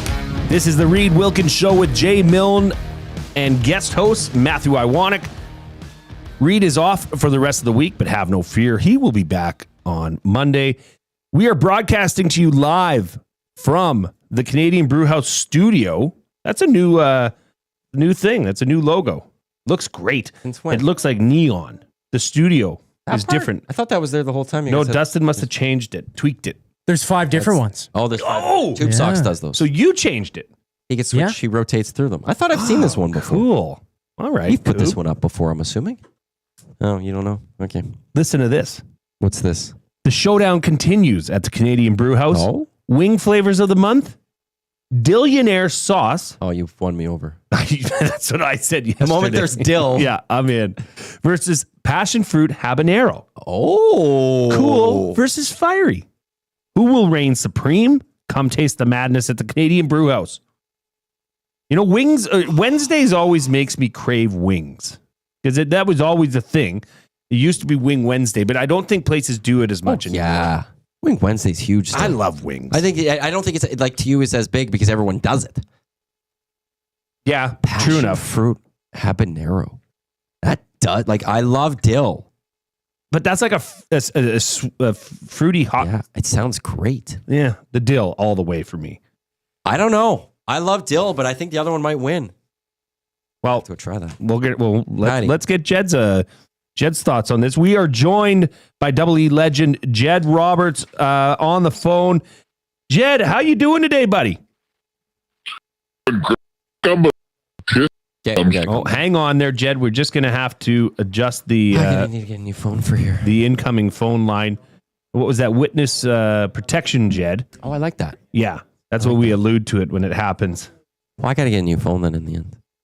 I wasn't doing it for a while. I don't think that phone. You know what, Matt? Some things we just can't control. Well, I think we could to a degree. Oh, so are you taking blame for witness protection voice, Jed? Yeah. Anytime that happens, I'll take the blame. Are you? Yeah. I wonder what what do you think it's going to be for him? The dill or the passion fruit habanero? Well, but it's like I need to try the passion fruit habanero. I think it could win out. I don't think it's as easy. Like if it was almost anything else, I'd take anything that has dill in it. But I think that he'll go dill. You think? Yeah. Would you do this bone or boneless? Oh, bone. Yeah. I feel like when you're trying, it's got to be bone. I do like the boneless though. It's not a wing if it's boneless. Yeah, but it keeps your hands clean. Who cares? You're eating wings. I care. I'm a person that always is wiping my hands and face. I wash my hands probably 50 times a day here. When I was a kid, I used to just put my hands up in the air, and that meant I want my hands wiped. You should try that now. I think that would work. Zach, you got to come and wipe my hands anytime I'm doing this. We've got Jed connected now. Jed, how you doing, buddy? I'm good. Can you hear me good? We got you, baby. Sound beautiful. All right. Yeah. Sorry about that. I don't know what happened. What I was trying to say was that I think I'm a little bit autistic when it comes to wings because I always get the same dip and it's dill all the way, 100%. Okay, so and you're just like I can't deviate from that. Like if I try anything else, it's just like no, and I fly into a rage, and I'm not the same for days on end. So, okay, I think that's fair. So it's fair to say that you would choose the Dillionaire wings over the passion fruit habanero from our good friends at the Canadian Brewhouse. 100%. And I'm wondering how long it'll be before we get to do a live broadcast of one of those sun patios with the spring coming. So. You know something? It is the Canadian Brewhouse studio. Yeah, and they've got a lot of great patios across the city. Jed, I don't know if, you're on the phone, so you probably can't see, but my whole body just perked up when I heard patio and you. So that's great. Yeah. I don't know if you were listening before the break, but this is something I got to bring up to you and get your opinion on it, because it was quite polarizing, to be honest. But in the NCAA, in the SEC for baseball, they have this getaway travel curfew. So they play 3-game sets, Friday, Saturday, Sunday. And on the Sunday, an inning cannot start after 4:30 p.m. local time. So what happened last weekend was a team who was in a game against a better opponent. They were up, and it was 4:28, and it was the 8th inning, and they started stalling and mound visit and defensive, infield meetings at the mound to stall to get around this rule. I have a problem with that. I think that challenges the integrity of the game. But as Matt and several of our listeners spoke on, it's in the rules. You can, play by the rules. What does Jed Roberts think about that? I think that's, I think it's brilliant. Gamesmanship. And it goes back to, like, if you ain't cheating, you ain't trying, it's, if it's in the rules, people are always going to exploit those loopholes. Right. And, that's brilliant. I haven't even read that yet. I got to go in and check that out. That's amazing. Like it's like there must be some sort of sundown rule or something like that. Leave it to the South to have a rule like that. That's amazing. I believe the premise is so they could get back to campus in time to be, alive and well to attend classes on Monday. So yeah, if you want to look into it, it's the SEC getaway travel curfew, but that's not why we wanted to have you on today, Jed.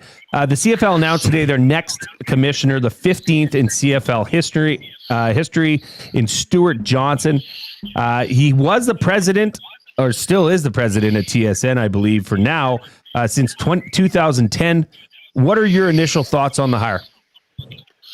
Well, I think, without really kind of looking into it too deeply, I think that one of the things that Randy did, he had his flaws, but I think one of the things he did a reasonably good job of anyway, was he got a lot of the franchise's ownership solidified. Like there were some teams that were in a bit of trouble, like BC comes to mind, obviously Edmonton.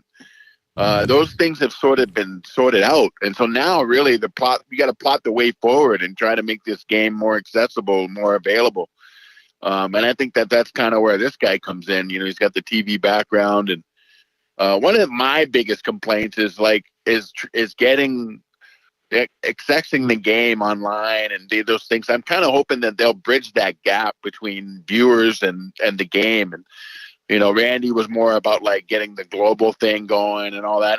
I like that, but I think in order for this league to succeed, they've got to look at revenue streams and figuring out ways to get this great game that we have up here. That's like, I think it's the best kept secret in terms of like the version of football. It's just amazing. It's exciting. It's fun.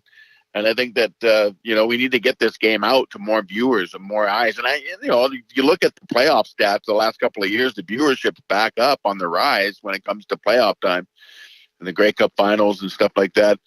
I just think it's a good move. I think the guy's got relationships in media. And I think that, when you get one thing about the CFL is that nobody can really agree on anything, it seems like, with the owners and stuff. And they're always that kind of loggerheads over things. But I think that everybody can agree that we need to grow the game. So it's a step in the right direction as far as I'm concerned.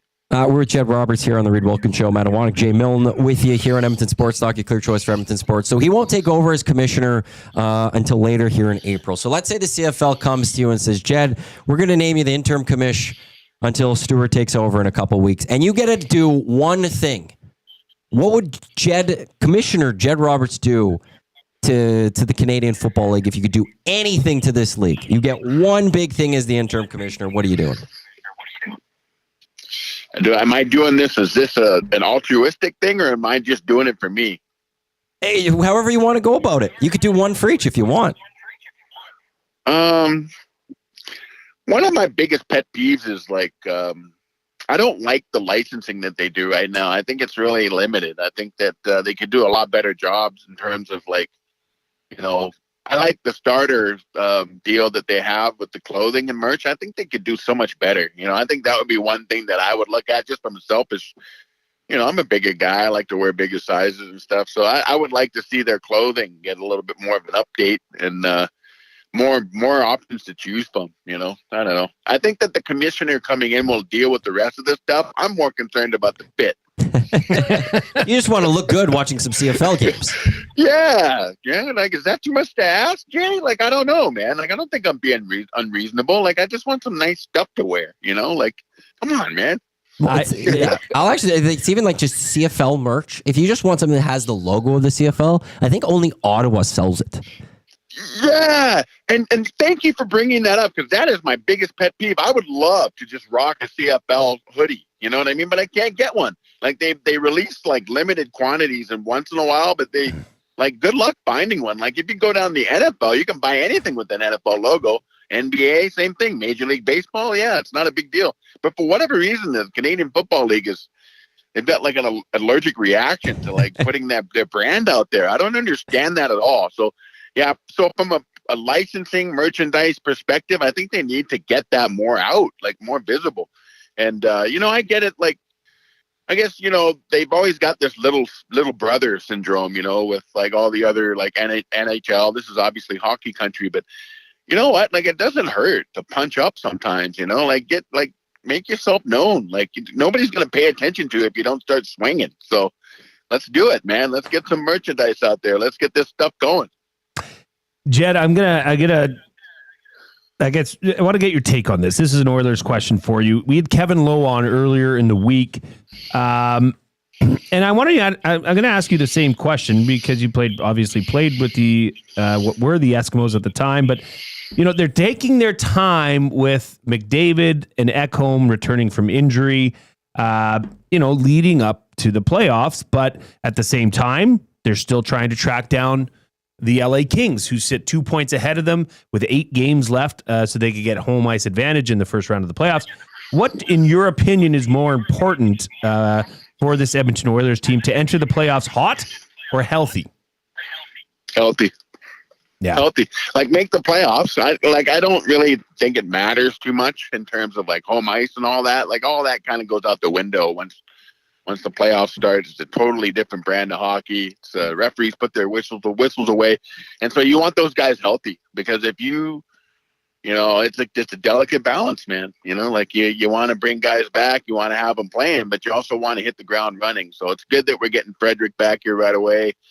I'm saying we as if I'm invested, but I am. I'm invested. Like, I love the game. I love this team, right? So, McDavid's on the trip, and he's just basically making his presence known. And one of the things I really like about this team is the way Corey Perry has kind of stepped his game up and said, look, man, nobody's going to take liberties with our goalie. Like, we got to be a little bit more mindful of the fact that guy's out there, busting his butt, and we can't let people take liberties with him. So he's really done a good job of like filling that leadership vacuum, and I think that they, if I had my way, they give him an A. You know what I mean? Like, that guy, for what he did just in that one game there, where he let the Calgary Flames know what's what.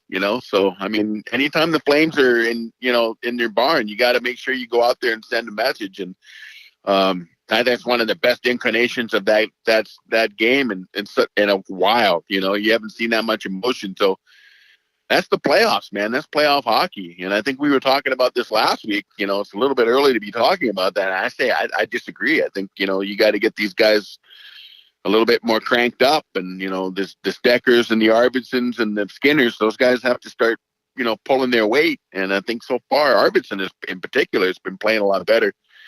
You gotta start playing that physical brand of hockey here. And that takes a lot out of guys. So I think it's a good thing that we've got Frederick and Kane potentially coming in totally healthy.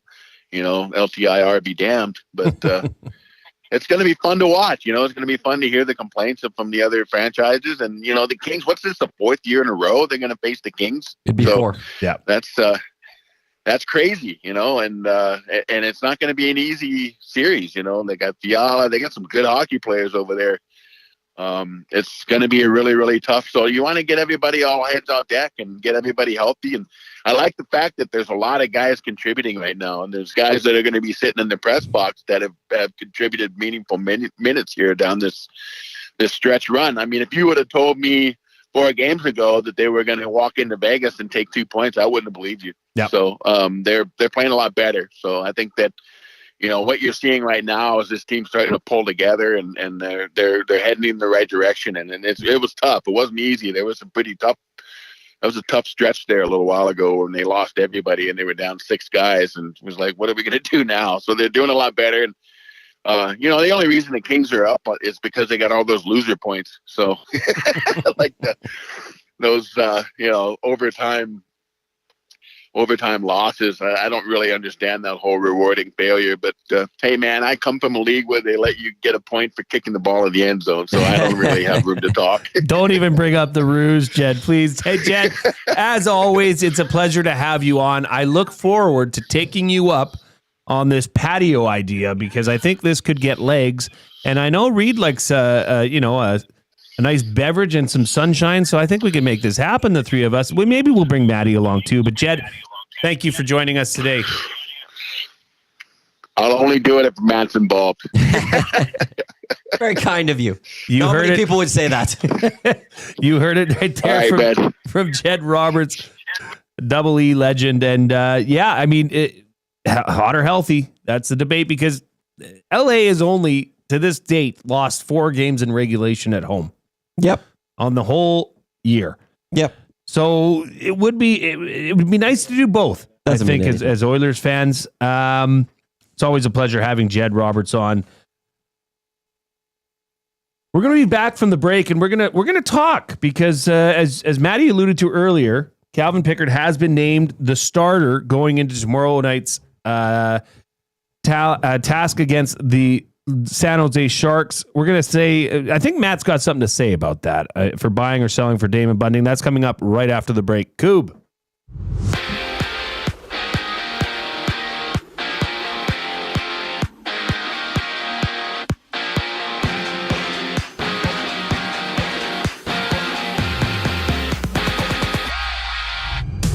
Oilers head coach Chris Knobloch has confirmed that Trent Frederick will be ready before Connor McDavid or Evander Kane, with Frederick being out since late February with a lower body injury he sustained as a part of the Bruins. Knobloch also mentioned that Calvin Pickard will start tomorrow against the Sharks. And for next season, the Oilers have made some moves, signing 29-year-old SHL scoring leader David Tomasek to a 1-year contract worth over $1 million, while giving 23-year-old German Josh Samanski a 2-year entry-level deal, both contracts starting next season. 5 games on the schedule. Avs and Blackhawks drop the puck. Caps meet the Hurricanes. Kraken and Canucks butt heads, while the Panthers and Maple Leafs face off in Toronto. And then there's 7 WHL playoff matchups, seeing Vancouver down 2-0 entering Game 3 against Spokane. In the MLB, the Jays beat the Nationals 4-2 to sweep their set. Toronto's next opponent, the Mets, are currently in action against the Marlins, trailing 2-1 at the top of the 6th. Basketball has the Hornets and Pacers tipping off. Atlanta hitting the court in Dallas, while the Jazz meet the Rockets, with 9 games in the NBA. This sports update is brought to you by Paramount Flooring, proudly serving Edmonton and area for over 30 years. Their West End showroom is open 7 days a week. You can also shop online at ParamountFlooring.ca. Jay Milne and Matthew Iwanyk continue on the Reid Wilkins Show. After the break, I'm Zachary Kubusch, keeping you up to date. Got some gently used furniture or home goods that need a new home? Find Edmonton is here to help. Every month we furnish over 100 homes to those transitioning out of homelessness, and we need your gently used furniture and home goods. Drop off at 5120 122nd Street or call for free local pickup. Just visit findedmonton.com to learn how your donations can help create a home for someone in need. Plus, shop our thrift store, in-store or online, with proceeds benefit those moving out of homelessness through housing support. Visit us at findedmonton.com. Find Edmonton, supporting our community one home at a time. The showdown continues at the Canadian Brewhouse. Wing flavors of the month. Dillionaire sauce versus passion fruit habanero. One's cool as a cucumber, the other's fire in your face. Who will reign supreme? Come taste the madness. The Canadian Brewhouse. Our house is your house. Join our very own Dustin Nielsen, Trey and Terrell Ford of the Edmonton Elks, and other special guests on Tuesday, April 8th at the Bell in Scona for Edmonton Sports Talk's Bids for Kids, presented by GS Construction. A special live on-location show featuring a delicious appetizer buffet, silent auction, 50-50, and more. This year, Kids Sport is proudly celebrating 30 years of making a positive impact in our community. Don't miss out and join this special celebration to help continue to support those in need. Tickets are limited. Find them today at kidsportbidsforkids.com. That's kidsportbidsforkids.com.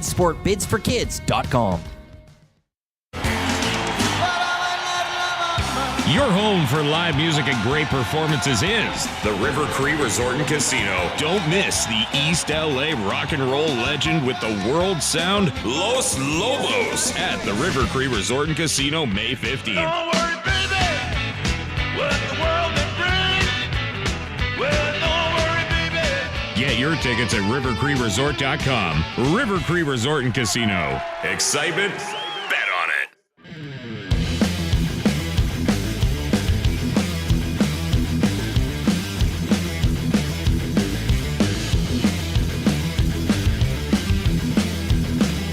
We are back on the Reid Wilkins Show with Jay Milne, coming to you live from the Canadian Brewhouse studio, right here on Edmonton Sports Talk, your clear choice for Edmonton sports.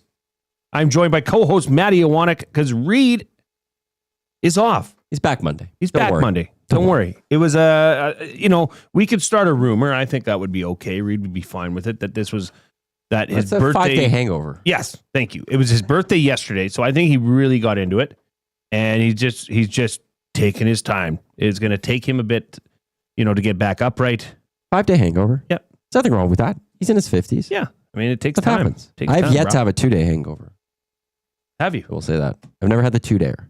Oh, 2-dayer. I haven't had the 2-dayer yet. Usually by the next day, about noonish, I'm good to go. Still.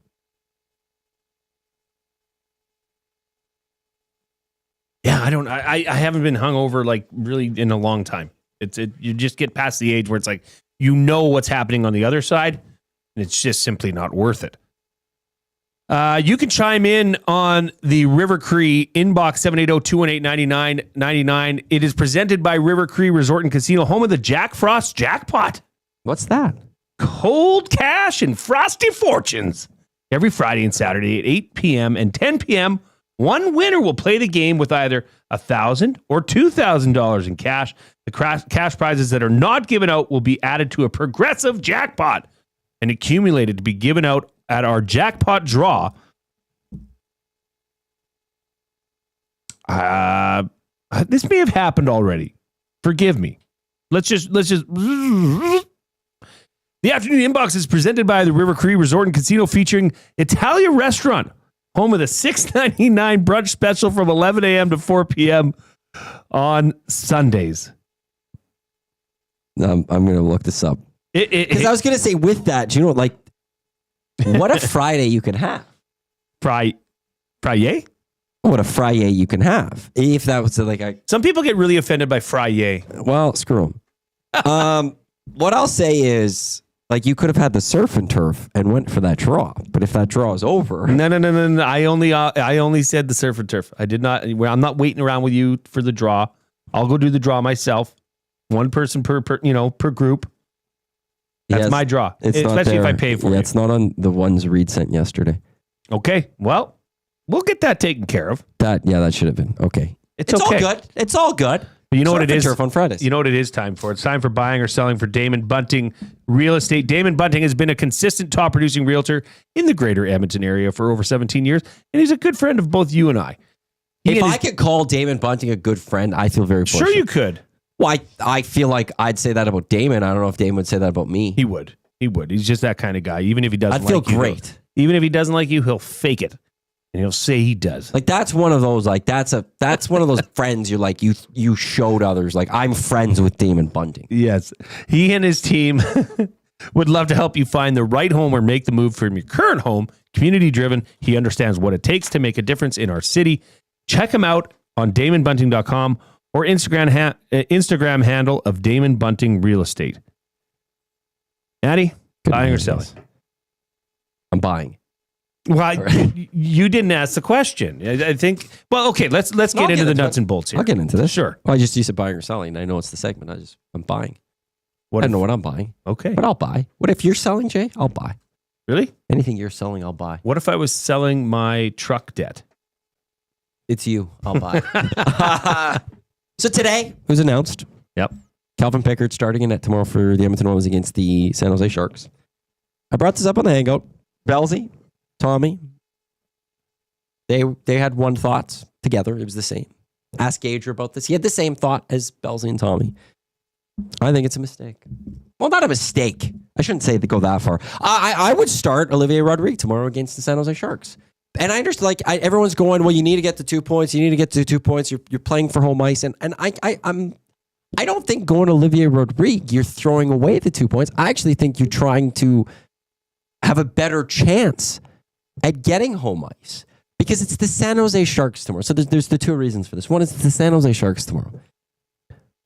If Olivier Rodrigue is not a good enough goalie in the Oilers' eyes to go out there and win this game with the team that they'd have in front of him, then why is he part of this organization? Like, I would think that since he's the next goalie up after Skinner and Pickard, that this team has the confidence that this guy could be a starting goalie in the National Hockey League one day. And since he's number 3, and at any point there could be an injury, he'd be good enough to play in an NHL game. You should have confidence he can go against the San Jose Sharks too. And we know this just from being around the NHL long enough, that when that backup does go in, the team generally plays harder for that backup goalie. So I don't think you're throwing away tomorrow's game. I don't think you're giving up on the 2 points. And the second part to this is that Saturday's game against the LA Kings, it's a 2:00 start. It's not an 8:00 Edmonton start. It's not an 8:30 Edmonton start. So it's almost, we're closer to almost playing a back-to-back here where you don't play a goalie in back-to-back nights that you have, as opposed to playing on a Thursday and a Saturday. And you keep Calvin Pickard more fresh for that important game against the LA Kings, which isn't a 2-point game. It's a 4-point game because it's a divisional game. And if you go beat the Sharks tomorrow, which you could still do with Olivier Rodrigue in net, and let's say the Kings go beat Utah, you go beat the LA Kings on Saturday, you now are ahead of them in the standings. That's where I would play Olivier Rodrigue still tomorrow.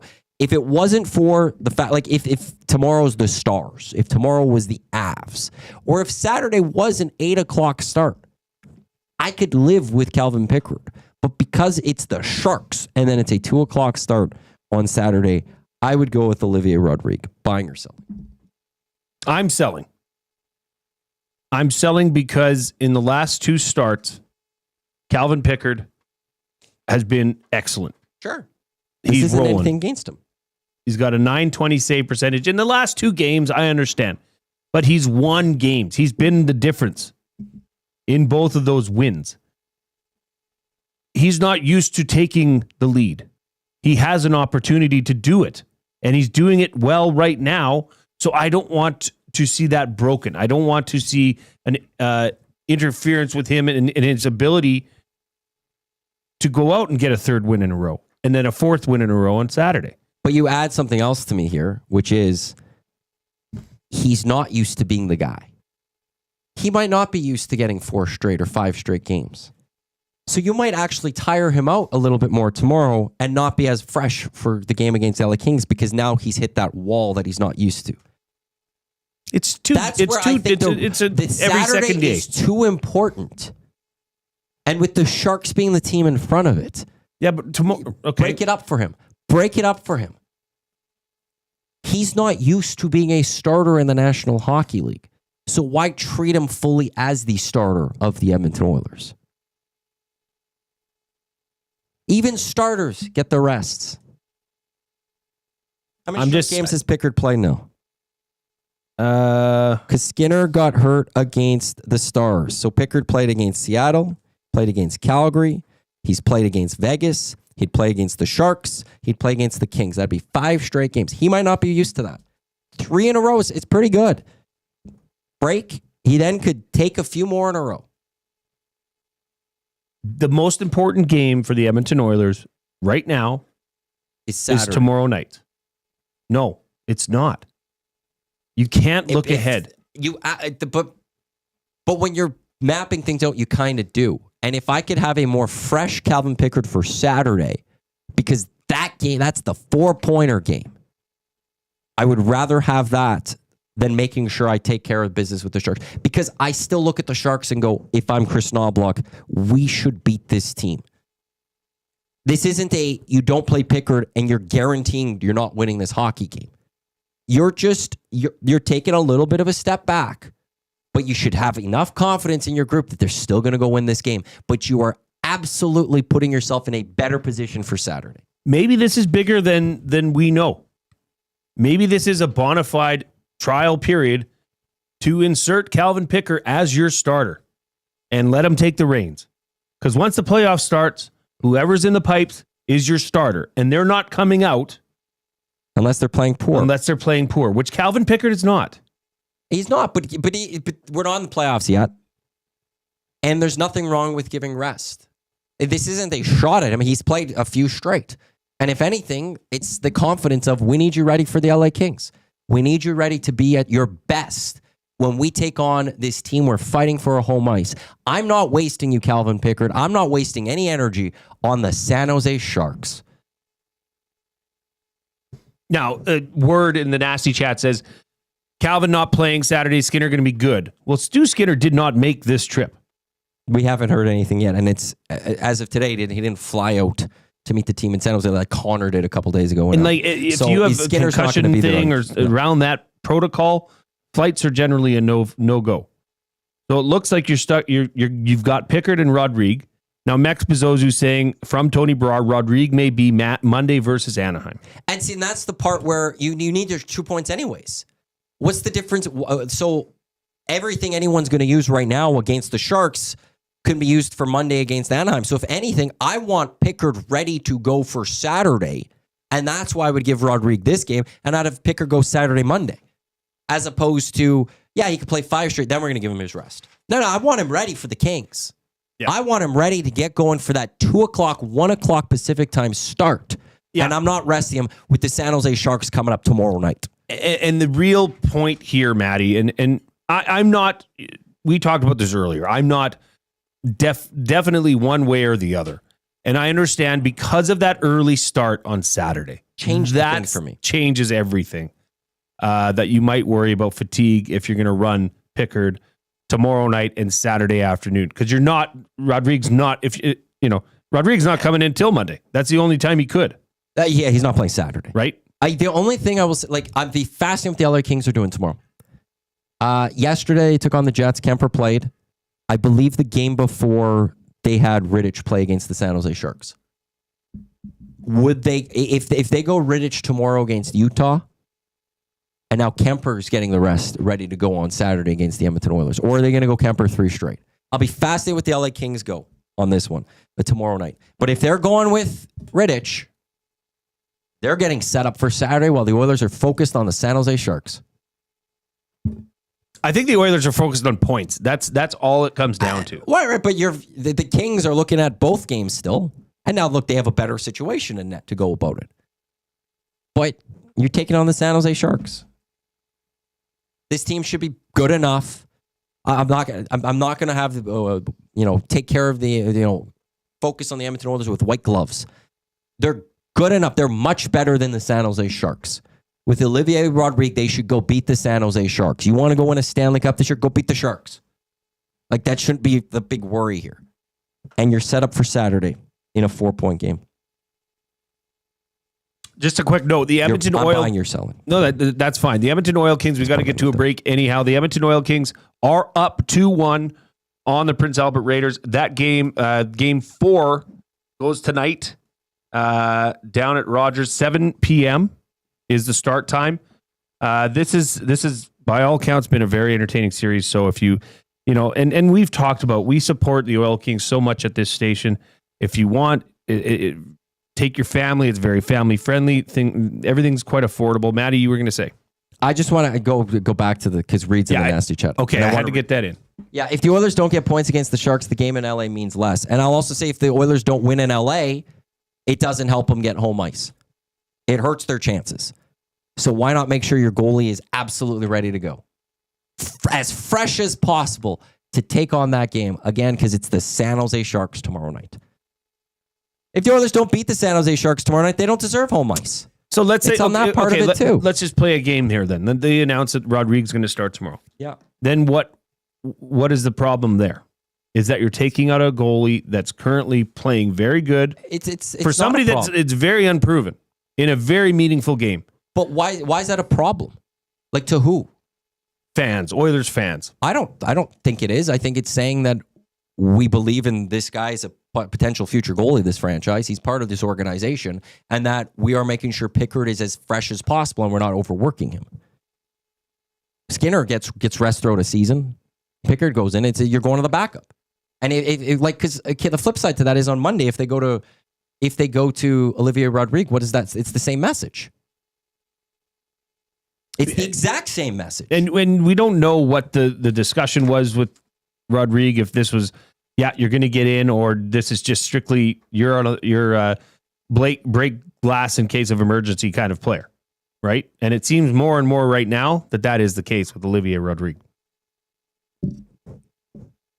If he goes Monday, this makes even less sense to me. Okay, we got to get out. We've got from 3 Down Nation, CFL reporter John Hodge coming up after the break. Koob, you're up.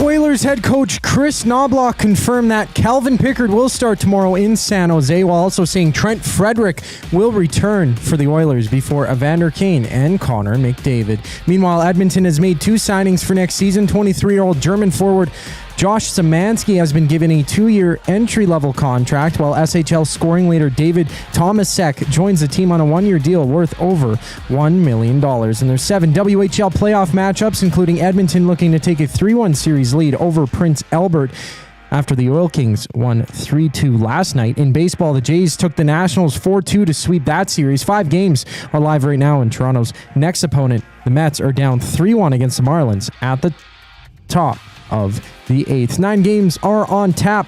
Knicks take on the Cavs. Hawks and Mavericks tip off while the Spurs battle the Nuggets. And at the World Men's Curling Championship, first place Canada faces Czechia, looking to improve their record to 7-1. This sports update is brought to you by Find Edmonton. Find takes your unused furniture and home goods to help those moving out of homelessness. Get donations picked up or drop them off free of charge. Visit findedmonton.com or call them at 780-988-1717. We have a quick timeout before John Hodge from 3 Down Nation joins Jay Milne and Matthew Iwanyk. I'm Zachary Kubusch, keeping you up to date.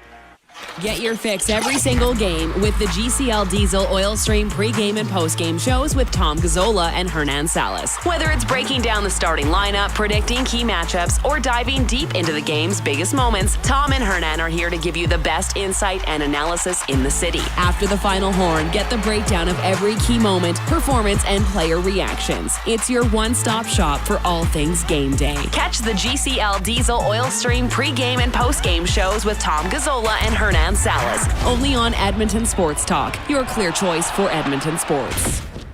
You've always known GCL Diesel as the experts in diesel fuel systems, but did you know that GCL is also your source for turbochargers and turbo repair? As a turbo supplier for Garrett, Borg Warner, and Holset, GCL can provide genuine original equipment turbos at wholesale prices. Whether it's diesel, gas, natural gas, or performance, we can provide you with the turbo or custom repair you require. Turbo questions? We've got turbo answers. Visit us in the West End or online at GCLDiesel.com. GCL Diesel, turbochargers, understood.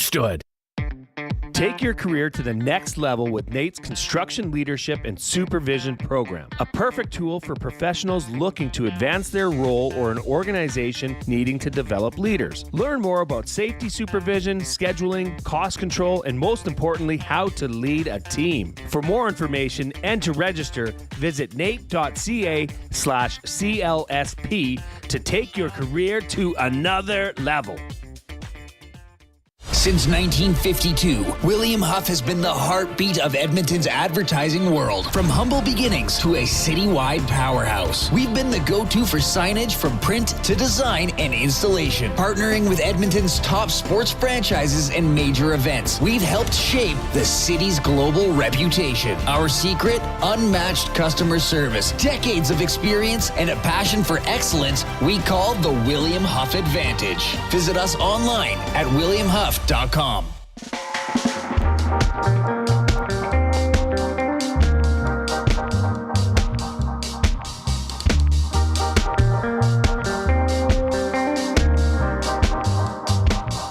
Wow, I wonder what this song is called. Ocean Vibes? What makes you think of the ocean? I don't know. Sounds a bit wavy. Like, it's called That's the One. That's obviously. That's the one. Duh. Welcome back to the Reid Wilkins Show with Jay Milne. Reid is not here today. He'll be back on Monday. I am joined by co-host Matthew Iwanyk, and we're happy to be joined by CFL reporter from 3 Down Nation, John Hodge. John, we talked about it earlier in the day. Obviously, a big day in the CFL as they have announced that the 15th commissioner in CFL history, Stuart Johnson, will be taking over. Just give us your general thoughts on that announcement.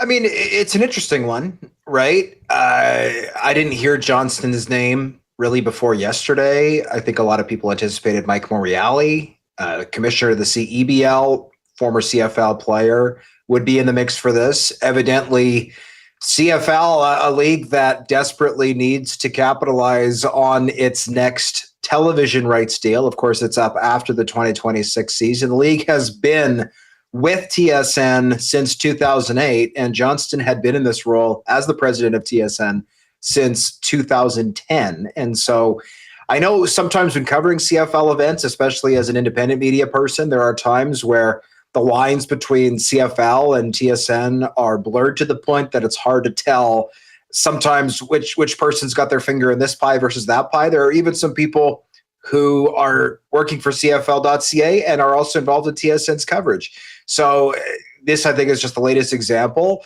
of a league and a media partner that I think have had a fruitful relationship. I think, in general, I think the TSN has done a good job of broadcasting the CFL. And without that broadcasting money, the CFL would not be anywhere close to as stable as it is today or even viable as a product. So I think there has been a nice symbiotic relationship there. And as the Canadian Football League looks to capitalize on those television rights post-2026, I think having somebody with a wealth of experience in the television world could work. That being said, the last time they did this was Randy Ambrosie's predecessor, Jeffrey Orridge, who had a TV background. And that hiring was obviously a disaster. So the good news is, from what I had private conversations with some people at TSN, many have tweeted or posted publicly in support of Johnston. By all accounts, Johnston has a sterling reputation, is considered a smart guy who works hard and is easy to get along with. Those all seem to check the boxes for someone who is going to now lead the Canadian Football League. But as always, the proof will be in the pudding, depending on his future successes or failures in the role. We'll get to the TV in a bit, because obviously that is going to be one of the biggest focuses of Stuart Johnson once he takes over as commissioner. Beyond that, what do you think are the biggest priorities that Stuart Johnson is going to have to tackle and focus on in his first while as the commissioner of the Canadian Football League? Well, I think number one is the television deal. Number two, I think, is how do you grow the game? And that might be an oversimplification of what is, I think, actually a very complex issue. Now, Randy Ambrosie's tenure was marred by multiple ownership crises and a global pandemic. Like, he was dealt a rough set of cards. That being said, I don't think he played his cards the best all the time. One of the ways in which I thought his tenure was lacking is he overpromised and underdelivered on a number of things. One of them was expansion. He did not expand the league to 10 teams. That was certainly a goal of his.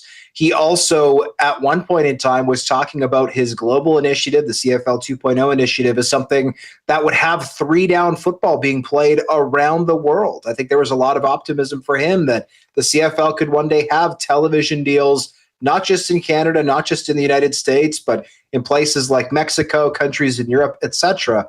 Obviously, none of that came to fruition, and I don't think that countries like Argentina and Indonesia and Chile and the Democratic Republic of the Congo will be watching CFL football anytime soon. So I think for Johnston, it's how do we grow the game still within Canada? How do we increase our market share?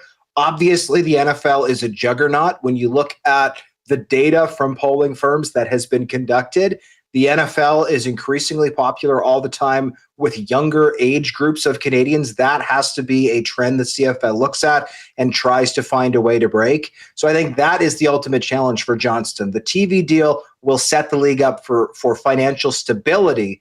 What will set up the league for future success, like to really thrive, needs to be more butts in seats, more eyeballs on the product, and preferably more franchises and games to lure people in and generate revenue. With that, more franchises, obviously, until it happens, the 10th team is going to always be a discussion. Do you believe the CFL is looking at Quebec City now as like the main contender, if you will, for who they would want to get the 10th team?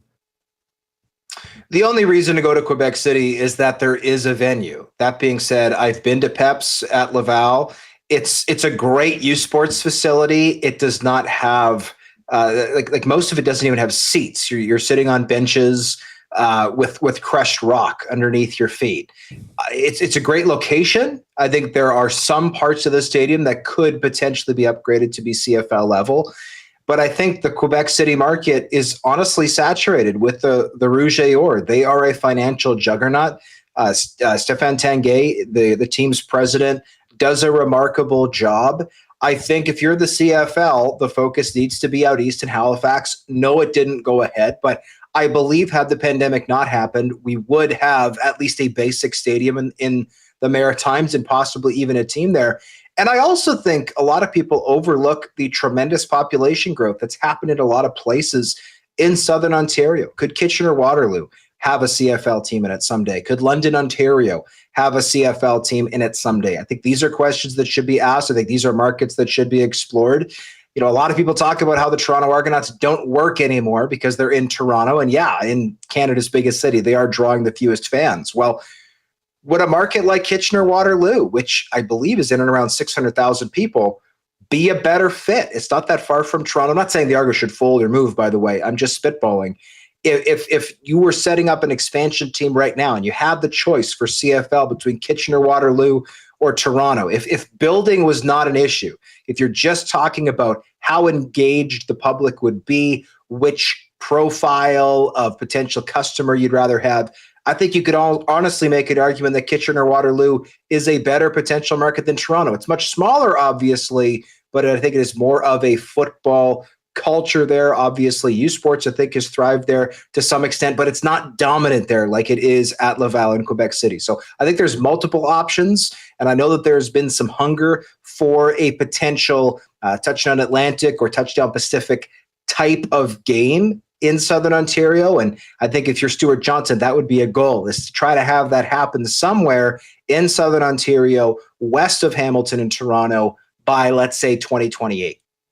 John Hodge, a CFL reporter with 3 Down Nation, joining us here on the Reid Wilkins Show on Edmonton Sports Talk, your clear choice for Edmonton sports. John, I saw an article you had come out yesterday on 3 Down Nation. I'd like you to share your thoughts on it about what the new Rogers NHL TV deal means to the CFL.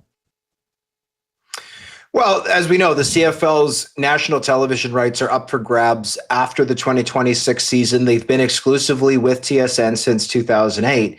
And when you look at the growth that Rogers has seen and the NHL has seen from the value of their deal, going from $5.2 billion to $11 billion now, I think if you're the CFL, well, 12 years ago, your rights were reportedly worth in and around $40 million a year. Hypothetically, that means your rights should also have more than doubled. We might see an $80 or $90 million valuation now for the CFL's rights.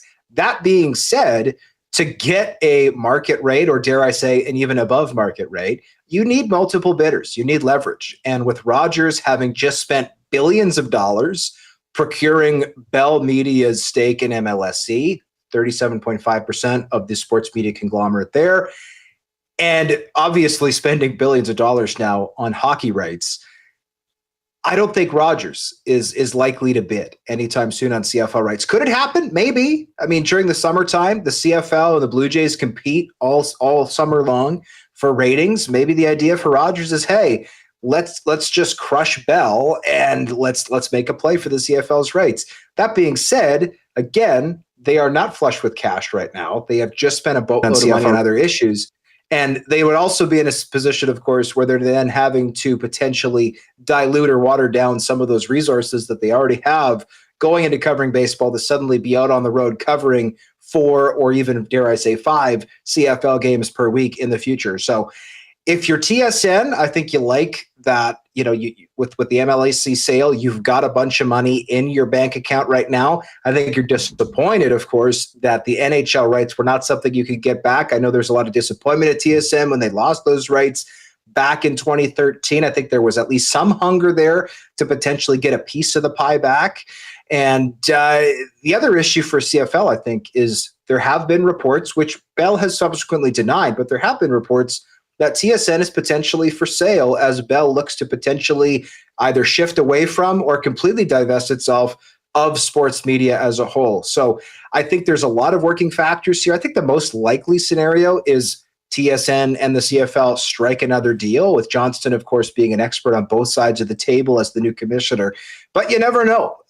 We could see shocking plays from whether it's a bloated multinational corporation like Amazon or YouTube or Google. I think that's probably the CFL's silver bullet. Is there any chance that one of these streamers wants to come in and by CFL standards, it would be a lot of money. By Google or YouTube or Amazon standards, it would not be a lot of money. Blow the competition out of the water. I wouldn't bet on it, but it's not impossible. You never know. So I think those are all considerations for where the next television deal could head for the CFL, but they got to get this one right. Again, they need a television deal at least in line with its previous one, I think, to make the league viable. But if they want the league to thrive and they want revenues to go up and they want owners to start actually making money, because most owners in the CFL either break even or lose money. They don't make money. If you want to make money, the TV deal is a hugely important part of that equation. So Stuart Johnston will take over officially later this month. He takes over and he decides to give you a call. And he goes, John, look, I'm going to grant you one wish for the Canadian Football League. You can make any change to the Canadian Football League. What would John be asking Stu for that one wish? Well, if there's no rules on the wish, I would just wish to own all of the teams personally. Then I guess that would open up some potential issues for me from a legal, financial standpoint. So maybe that's not a great wish. I think the ultimate wish would be expansion, right? Yeah. Getting to 10 teams, preferably coast to coast with a maritime franchise, I think would be tremendously beneficial. Getting to even just 5 games a week.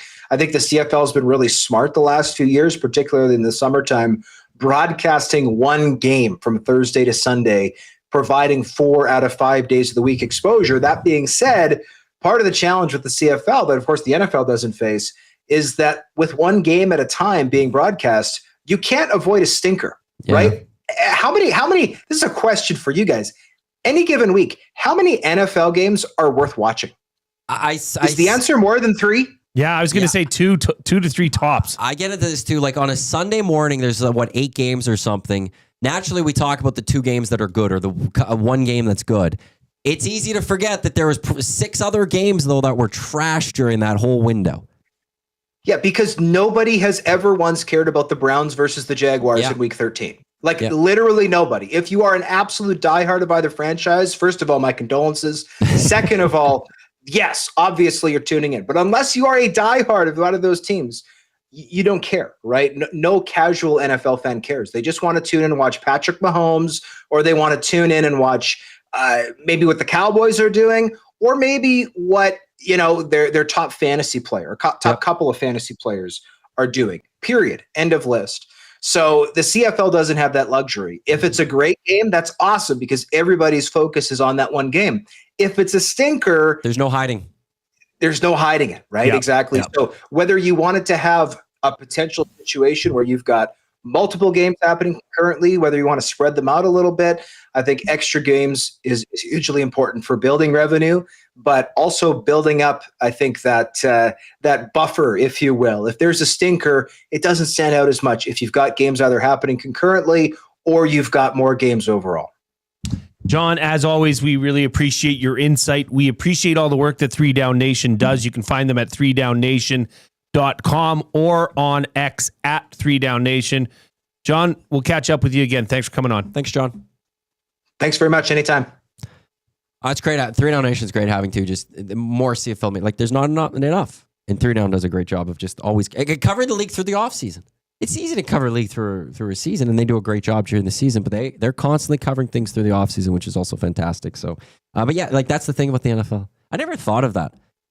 The idea of if you got to a 5th team, do you do 2 games at once? You could have a doubleheader. Well, but the idea of was an East-West. But does Johnson on a Saturday at 5? There's 2 games happening at the same time. No, I want the doubleheader. I want the 5 and the 8. But make it work. To the point though is, if one's a stinker, everyone knows that the stinker. And if that's the one game somebody watches, they're CFL's bad this weekend. Whereas in the NFL, there's a lot of bad games. But if you could find the right one. So if you had 2 games going at once. Yeah, I like the doubleheader. I do. In the end, the CFL, they do get all, in the sense, every game's a primetime game. Yeah. Well, we'll have to find out because you know what's happening after this, Matt, after this break, is the afternoon debate. And we're gonna talk about a lot of things that we've discussed today. Obviously, Maddie, you could see from the nasty chat, excuse me, that the Calvin Pickard, Olivier Rodrigue debate is happening live and well. Yeah, a lot of people agreeing with you on this one, which I'm fascinated by. So you can send that in on the nasty chat, or you can hit us up on the River Cree inbox 780-218-99. You are listening to the Reid Wilkins Show with Jay Milne and guest host Matthew Iwanyk on Edmonton Sports Talk. Your clear choice for Edmonton Sports Talk. The EST Hangout. Rule of the traffic circle, vehicle on the left has the right of way. Those signs are instructional/suggested, not lawful. Why are we getting into the minutia if it's lawful or not? It's how do you drive this thing properly without killing somebody? Go, Tommy, go. Oh, it's not a law. Who gives a flying, you know what? The EST Hangout, presented by Sentinel Storage. Weekday mornings 9 to 11, only on Edmonton Sports Talk. Your clear choice for Edmonton sports. Make beer cheap again at the Canadian Brewhouse. Grab an ice-cold Molson Canadian Stein for just $4.50. That's 25% off. Monday to Friday, open until 7 p.m. Why wait? Grab your crew and make the most of this awesome deal while it lasts. At Mind 360, we invite you to embark on your mental health journey in a safe and comfortable space. Conveniently located in St. Albert, Mind 360 has a diverse team of experienced clinicians that offer a broad range of tailored services for children, adults, and families. Furthermore, we are very proud to serve our military, veterans, and first responders. If you're looking for counseling, treatment, or assessment, understand that you are not alone. Contact Mind 360 at mind360.ca to book an appointment today. Looking for quality building materials and friendly advice? Visit us at Windsor Plywood Leduc, family owned and locally run since 1993. From interior materials for doors, flooring, baseboards, and all the finishing touches to all you need for your outdoor projects like cedar lumber for decks and fences, plus all the plywood you'd need. Our full-time on-staff carpenter can help with anything odd-sized or custom, and from domestic hardwoods to exotic selections, we've got you covered. And if we don't have it, we'll track it down for you. Windsor Plywood Leduc. We're the experts you need to know.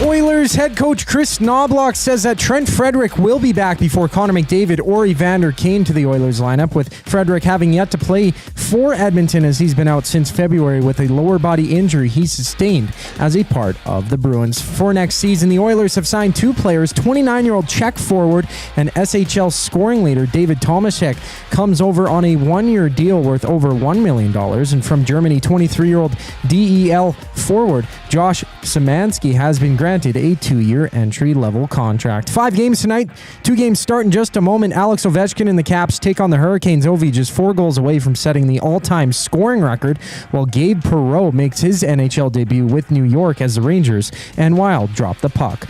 WHL playoffs continue. 7 games tonight. Edmonton hosting Prince Albert. The Oil Kings leading 2-1 in the series, beating the Raiders 3-2 last night. On the court, 3 games start momentarily, including the Knicks tipping off against the Cavaliers. And baseball had the Jays sweeping their set against the Nationals 4-2. And 4 games are live right now. Marlins and Mets are tied at 4 apiece at the top of the 8th. I'm Zachary Kubusch for your sports update. The third and final hour of the Reid Wilkins Show starts right now.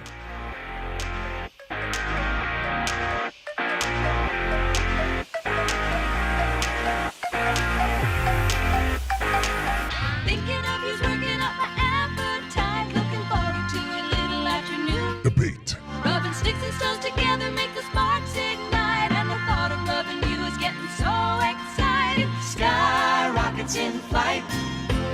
Afternoon. Debate. Afternoon. Debate. Welcome back to the Reid Wilkins Show with Jay Milne, myself, and guest host Matthew Iwanyk. Reid is off for the rest of the week. What? Sup? Who's this new Matthew Iwanyk? 5 o'clock. You're just... It's 5 o'clock. Reid's off for the rest of the week. He'll be back Monday. Matthew, I think Matthew is feeling really good right now, and I'll tell you why. I'm intrigued why you think. Usually, when Matthew has a strong take, he's usually met by detractors. And This actually isn't why. But it's a good point. Okay. It's a good thought. Are you just happy because you're with me?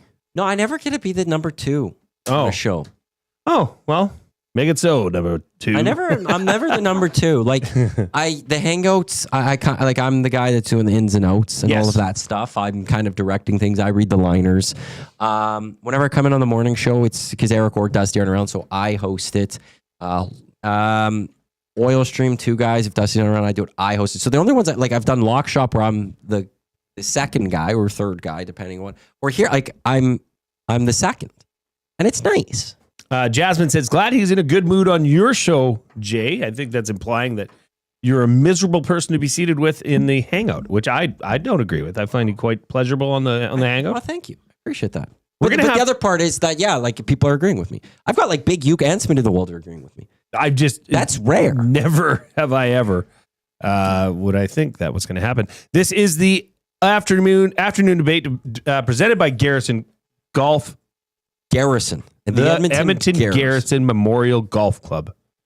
Great course. My apologies. Great track. Yeah, Reid and I are going to golf it one day, probably when you're on the hangout. That's cool, because I'll golf it on my own. I'll golf it many times this year on my own. I love golfing there, and when I golf there as much as I can. It's that and a few other courses in the area, but that's one of my favorites to go. Sunday, 6 o'clock.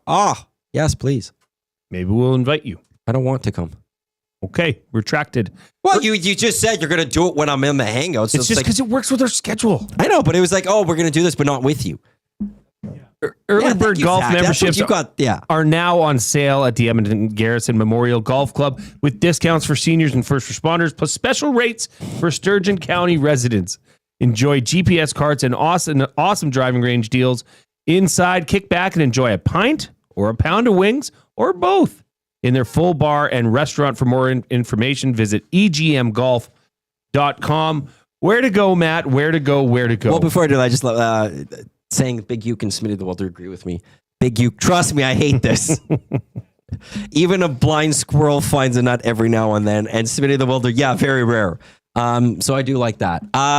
Also, quickly, Jimbo, will there be a word of the day? Are there 130 likes? Yeah, I've been negligent on reminding people. Get those likes. If you are watching us on YouTube, hammer the thumbs up. We will try to. We might have to adjust. To make up for Reid not here and me stumbling my way through this with you, Matthew. We can get 130 likes. I think we can get to 130. We're at 86 right now. Let's get there. Come on. Let's get some of those likes up there. Do the things. So there's not a word of the day yet until that 130 afternoon debate. I know, and I appreciate you're going to be hard and firm on this till we get to 130. Yeah, I'm not doing the word of the day. Maddie, the afternoon debate. I've got a question for you. Oh, shoot.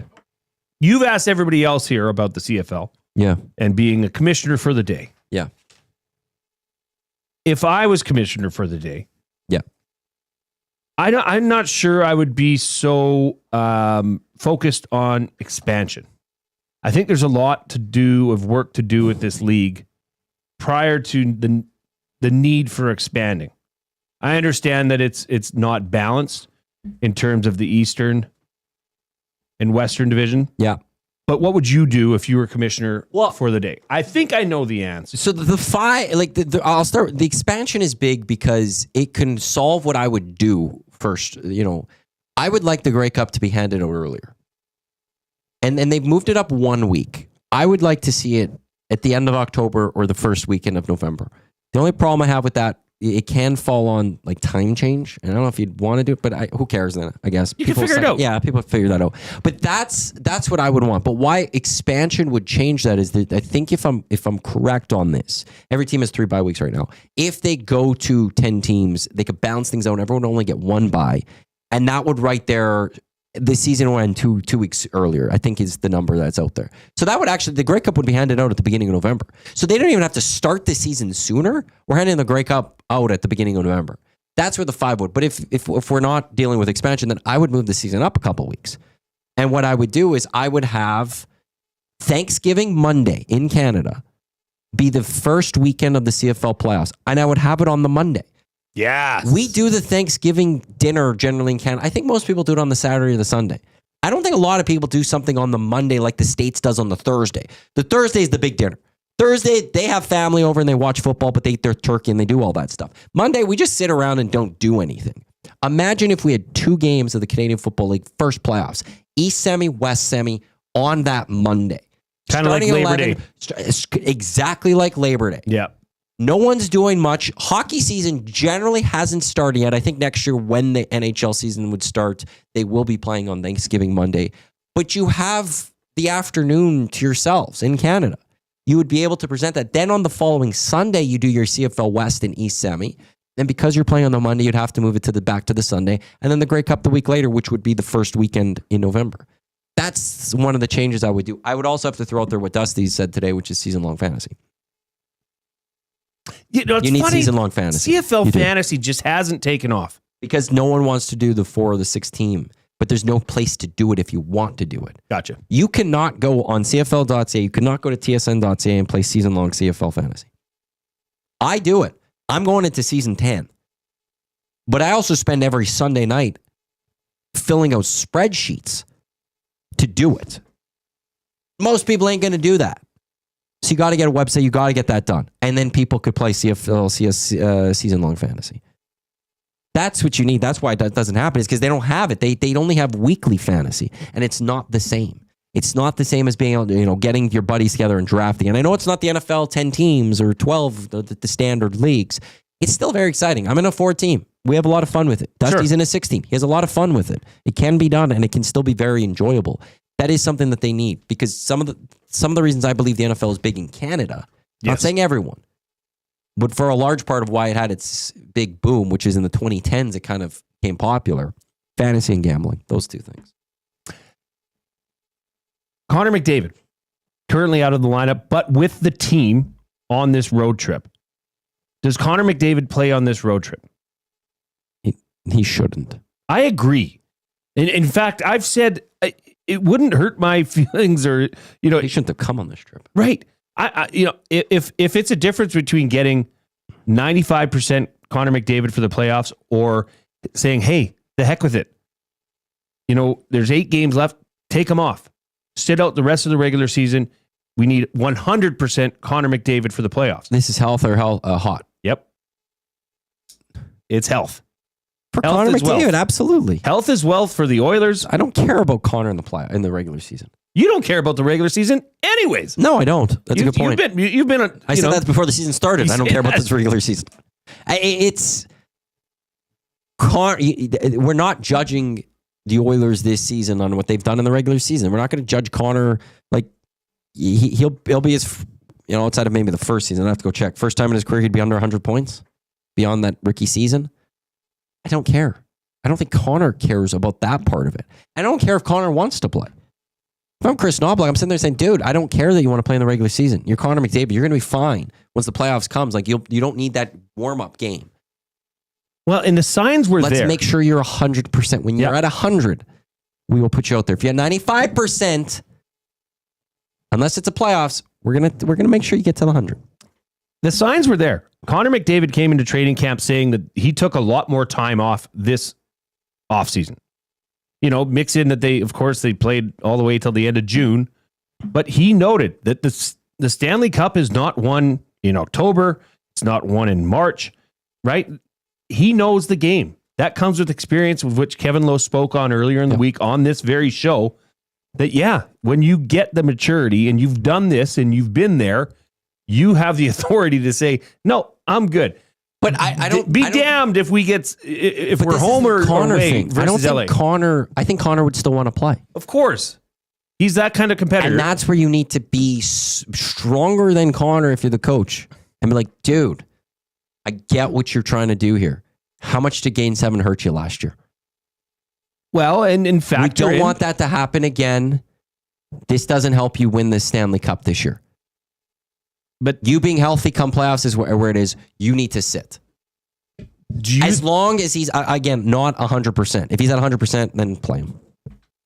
Do you think that any part of this is factored into his thoughts or the organization's thoughts that Leon Draisaitl is playing outer-worldly currently? That he is a one-man wrecking crew? He did it against Calgary. He came back and proved that he can play such an important role. I mean, the way he played and controls the puck as he has over the past 2 games, it's just a different level. He's full health. In last playoffs, he wasn't. I mean, he's well on his way. Do you think that plays into the organization's decision or Connor's to say, we don't need you? Or we're not in that rush. We're not in that rush. As much of a competitor as he is, and you know that he is, and it's probably killing him to be out. Do you not think that factors in? Maybe. And now, they go lose to the Flames. They lose to the Golden Knights. Exactly. They're like, oh my God, we the second spot with the Kings, it's falling out, slipping away. Rushing back for Saturday, maybe could be. But now that they're winning, maybe they hold them off a little bit more. Maybe just want to enjoy the sun. Maybe that's why he joined this trip. I actually think a lot of this was the addition and having Trent Frederick on this road trip. And maybe they knew as a team that, yes, he was going to draw into the lineup at some point. Having Connor McDavid with him on the ice prior to practice, after practice, you saw the video of them working on some shots from the circle for, just getting some connection. These two have not played together, right? The camaraderie you get on a road trip, you're building that rapport, that relationship with him. I think that had a lot to do with Connor McDavid coming on this trip. Maybe. I don't think that Connor McDavid plays on this road trip. And I'll say this. If he plays Saturday against the Kings, I understand. Even though I would disagree with it, there's no point in playing him against the Ducks. Exactly. There's no point. Just wait till Wednesday when the Blues are in town. I agree. Like, I honestly, keep him in Edmonton after this. He could just be, if he wants to play any hockey games, have Blues Wednesday, Sharks next Friday, Kings on the Monday. You're not going on any more road trips. You're done. You're not going to Winnipeg. You're not going to San Jose. Really? You think that would happen? No, if he's playing Blues Sharks, he's going to Winnipeg. But he's not going to the Sharks. He's not going to San Jose on the 16th. Him and Leon are playing on April 16th. Unless it is, they win, they get second seed, they're not playing on the 16th. And even if that was the case, I don't even care. I won't even do it. Yeah, that's what I'm saying. What's the point? I mean, the only point at this point, the Western playoffs are set. It's just a matter of seeding and who gets home ice. The only reason you do that is if you really thought that it was necessary to get home ice advantage against the LA Kings. Right, but that's the thing. On that 16th, it's the last game 82. If the Oilers win that game and it guarantees them second spot in the Pacific, yes, I would not play them still. You wouldn't even. Just I don't care about home ice at that point. It's one of those. I'm not risking Connor and Leon on game 82 when I'm going to the playoffs and I'm Chris Knobloch. Yeah, okay, that's fair. I mean, and in 3 days or whatever, we're starting the playoffs. No, I'm giving them that rest, and I don't care if that means home ice. You want to know something? Have some confidence in yourselves as an organization that you don't need Game 7.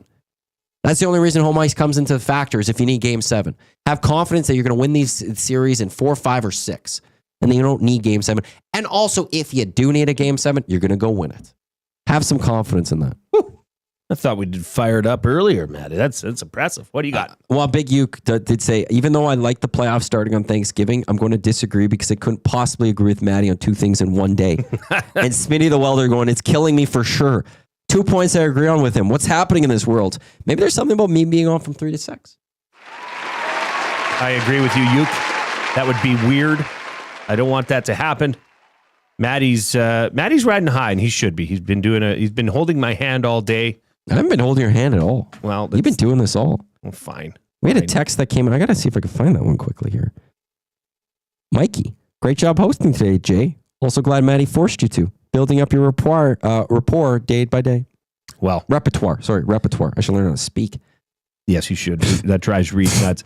As I mentioned earlier, this is the Reid Wilkins Show with Jay Milne. Matt Iwanyk is sitting in the big chair for Reid Wilkins, who is off for the rest of this week, but have no fear. He will be back on Monday. You are listening. 5 day bender. 6 day bender. It would actually be 6. Yeah, yesterday, and then he'd have to get into it again between now and then to make that whole. But we digress. You're listening to Edmonton Sports Talk, your clear choice for Edmonton sports.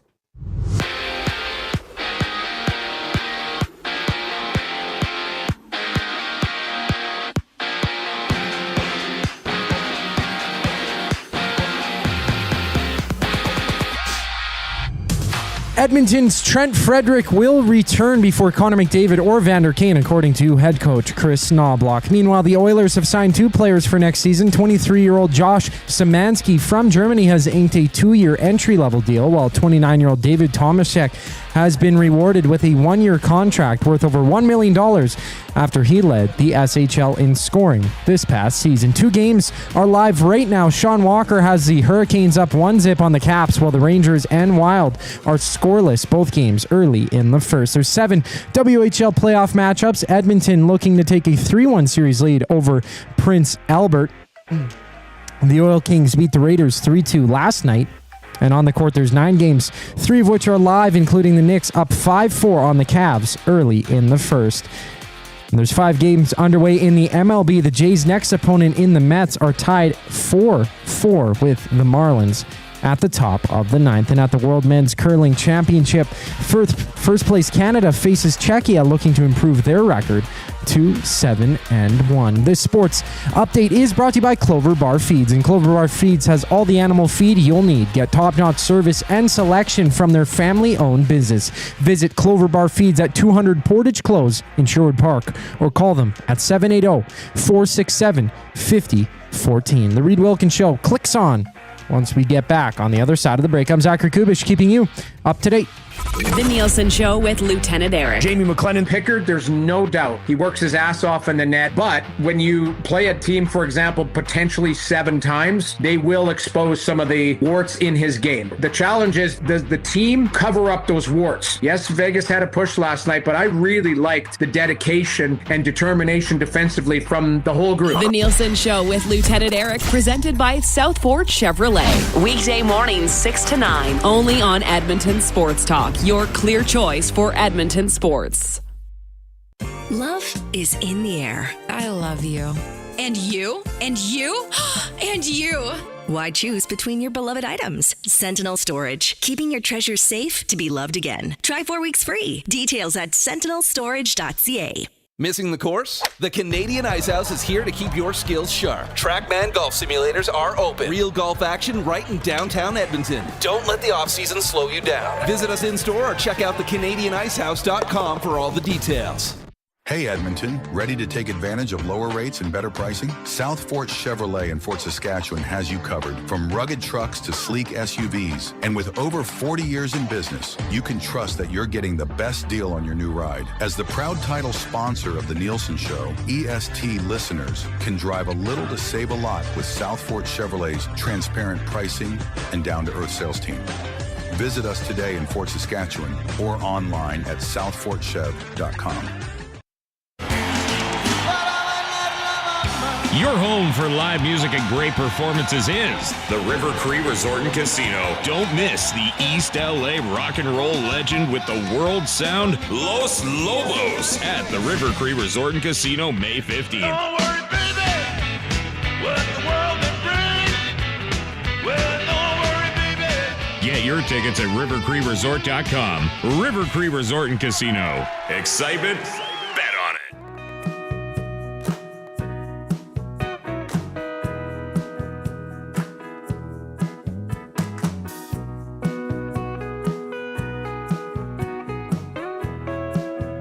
Welcome back to the Reid Wilkins Show with Jay Milne and guest host Matthew I Told You So Iwanyk, who's filling in for Reid. Reid is off, as we mentioned, for the remainder of this week, but he will be back Monday. And we're here with you once that happens. We're here with you for a while. We're here with you throughout the playoffs, Reid and I. We are dedicated. We're in it. In fact, it was hard for Reid to take these days off. I forced him. And Matt forced him. You big, evil jerk. We are broadcasting live from the Canadian Brewhouse studio, UFC 314. That's 314. Goes down at the Canadian Brewhouse on April 12th. Watch every knockout on the most TVs with epic food and drinks in the best atmosphere. Don't miss the action. Our house is your house. Matthew Iwanyk, we have something to give away. Yeah, and legitimately, I made Reid take these 3 days off. Like, that's not a joke. That's not a joke. I literally made Reid take these 3 days off. He had 3 days left over still from last year. So we bids for kids next Tuesday down at the Bell in Scona. You and Reid are supposed to be doing your show. We are at the Bell in Scona that day. We'll have to talk about that. But then from 6 to 9, there was a wonderful event all in support of kids sport who are celebrating their 30th year. Dustin Nielsen, Reid Wilkins now, as well as the Ford brothers, Trey and Terrell Ford, who will also be on the morning show tomorrow morning. They have not really been together as Elks yet.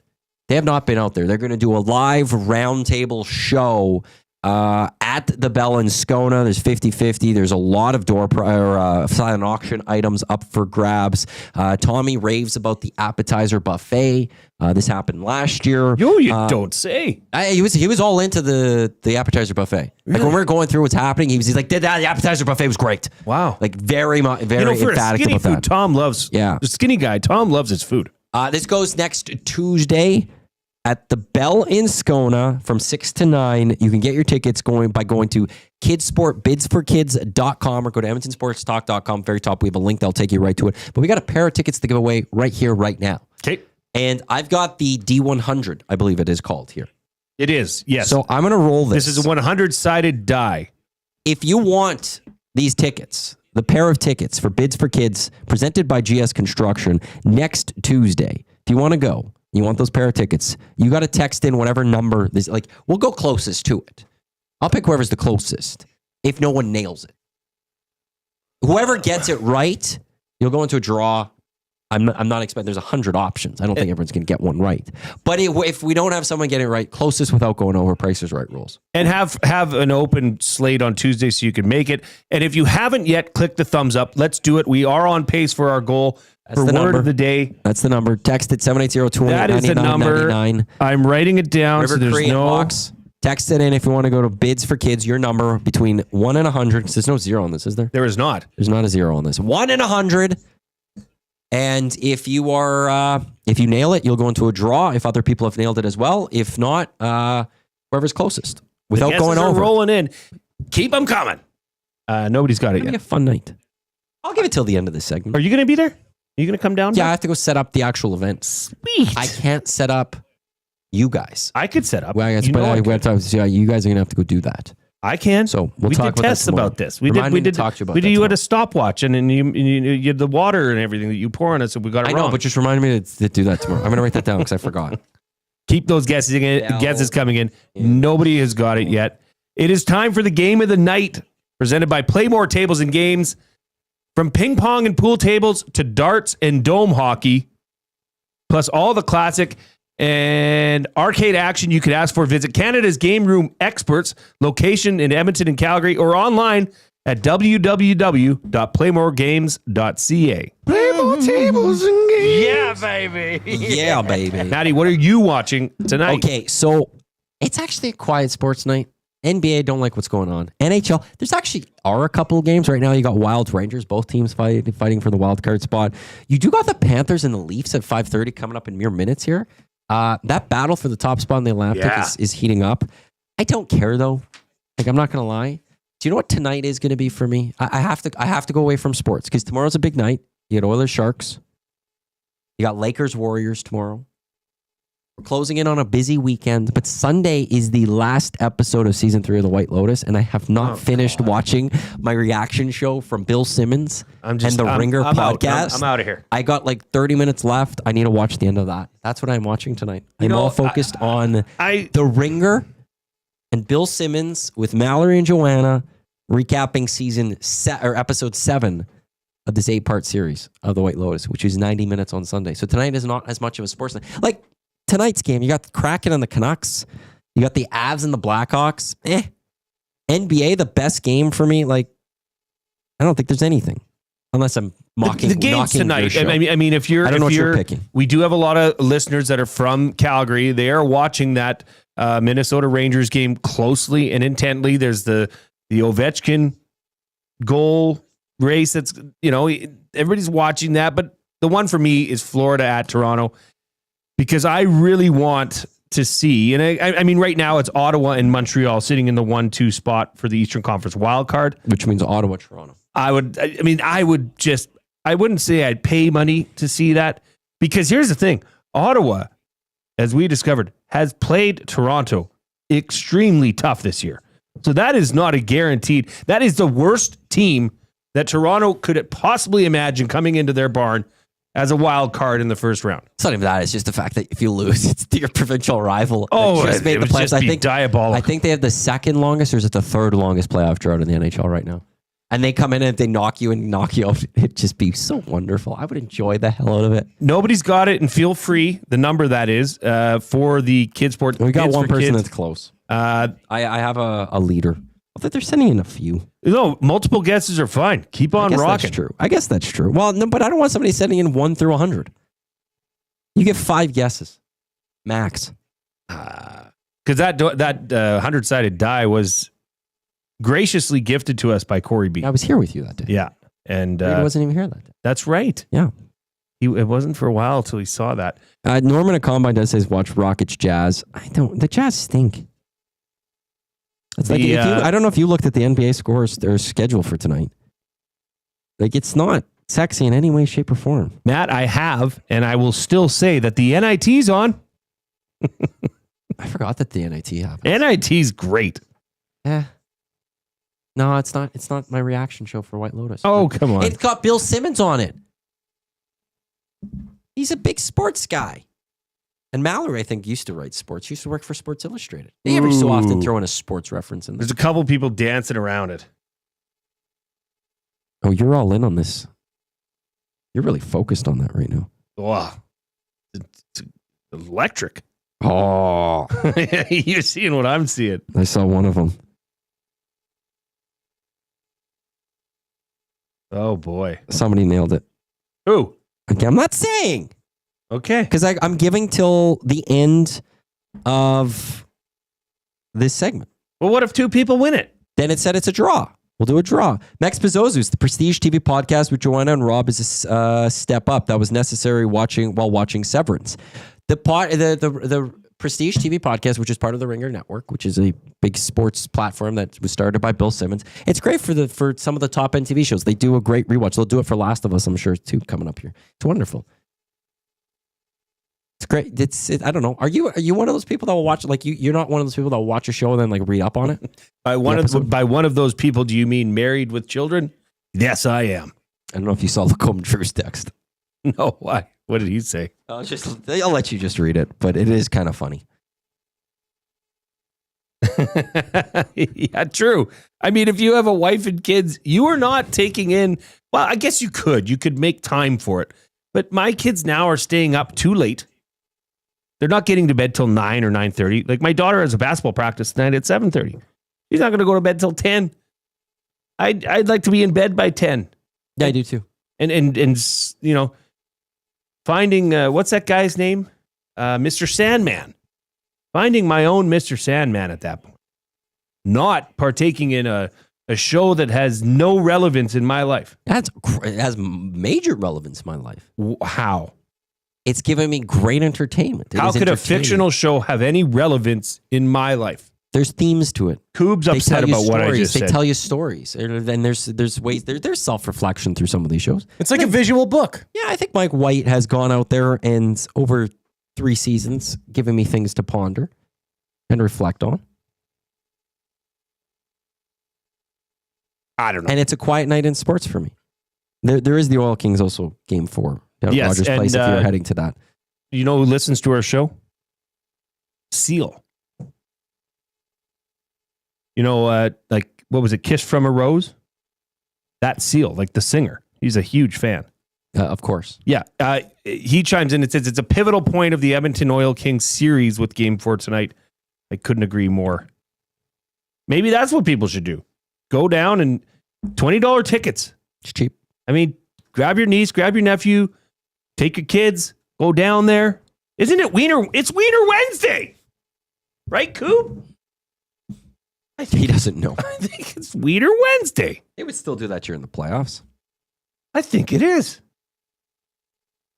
Seal, am I right? Yep. Is it Wiener Wednesday? Unless maybe they don't. I feel like I have a sneeze coming. This is not good. But is it the one that is just lingering one where there? It's lingering? Yeah. Oh, Wiener Wednesday. There we go. I'm getting a watery eye out of it. That's not good. Yeah. $2 hot dogs. For every Wednesday home game, including New Year's Day and the hockey hooky. I'm assuming that continues through the playoffs. So $2 hot dogs. How many wieners do you think you could eat? Like with the bun? Yeah. Because that's a big difference. That's a huge difference. And we're going to go like a standard size. I'm assuming these are like just basic. Like the one you'd get at a kid's birthday party. Yes. Game starts at 7, so we say that there's 6:30. Game probably goes till 9:30, so we say you got 3 hours. How many could I eat, or how many would I want to eat? Could. I could probably have 5 or 6. I was going to be like 12. God, no. I think I could do 12. No. What do you mean get sick? I don't get sick until probably the 10th. I do need to do the 999 challenge at Riverhawks game this year. That's 9 beer. Like, so it's a beer. 9 beers, 9 innings. Huh. What if it goes to extra inning?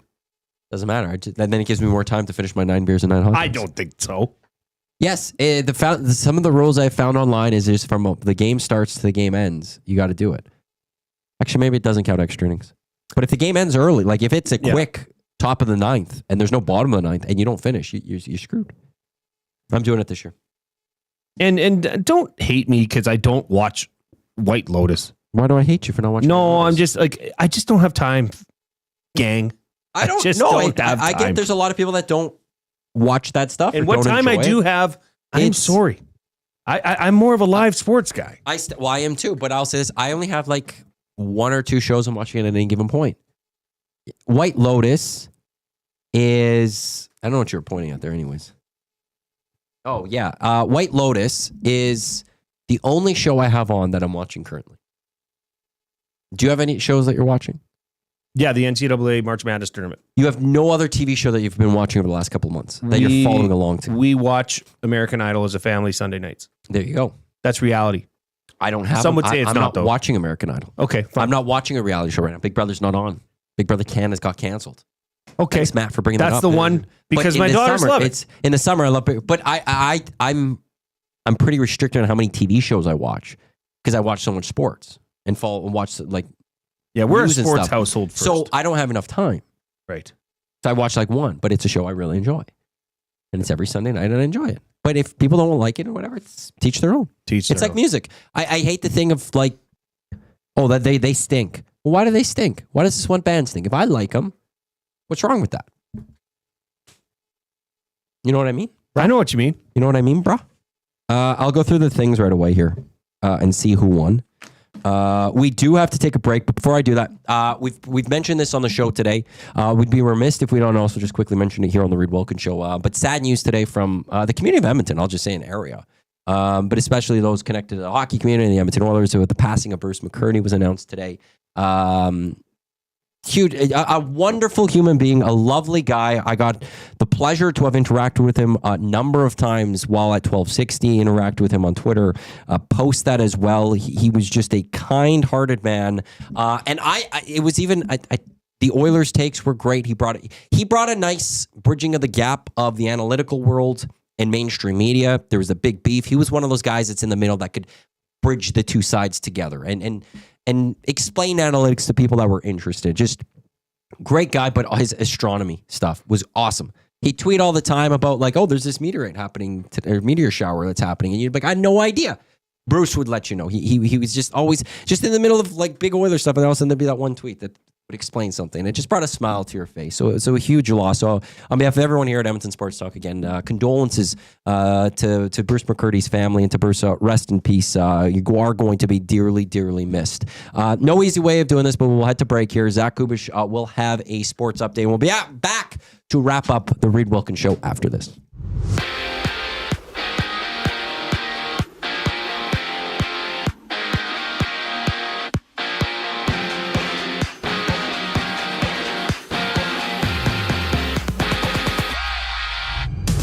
Oilers head coach Chris Knobloch says that Trent Frederick will be back before Connor McDavid or Vander Kane, with Frederick having yet to play for the Oilers. He's been out since February due to a lower body injury he sustained as a part of the Bruins. And for next season, the Oilers have signed two players. 29-year-old Czech forward and SHL scoring leader David Tomasek comes over on a one-year deal worth over $1 million. And from Germany, 23-year-old Dell forward Josh Samanski has been granted a 2-year entry-level deal. 5 games tonight, 2 of which are live. Hurricanes up 3-0 on the Caps. Seth Jarvis scoring the most recent goal for Carolina.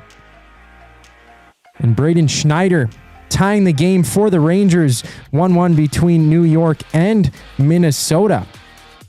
WHL playoff action continues. 7 games around the league. Edmonton hosting Prince Albert, with the Oil Kings leading 2-1 in the series, beating the Raiders 3-2 last night. On the court, there's 3 games right now. The Knicks hold the Cavs 32-23. Hornets are down 32-25 to the Pacers, while Sacramento and Washington are tied.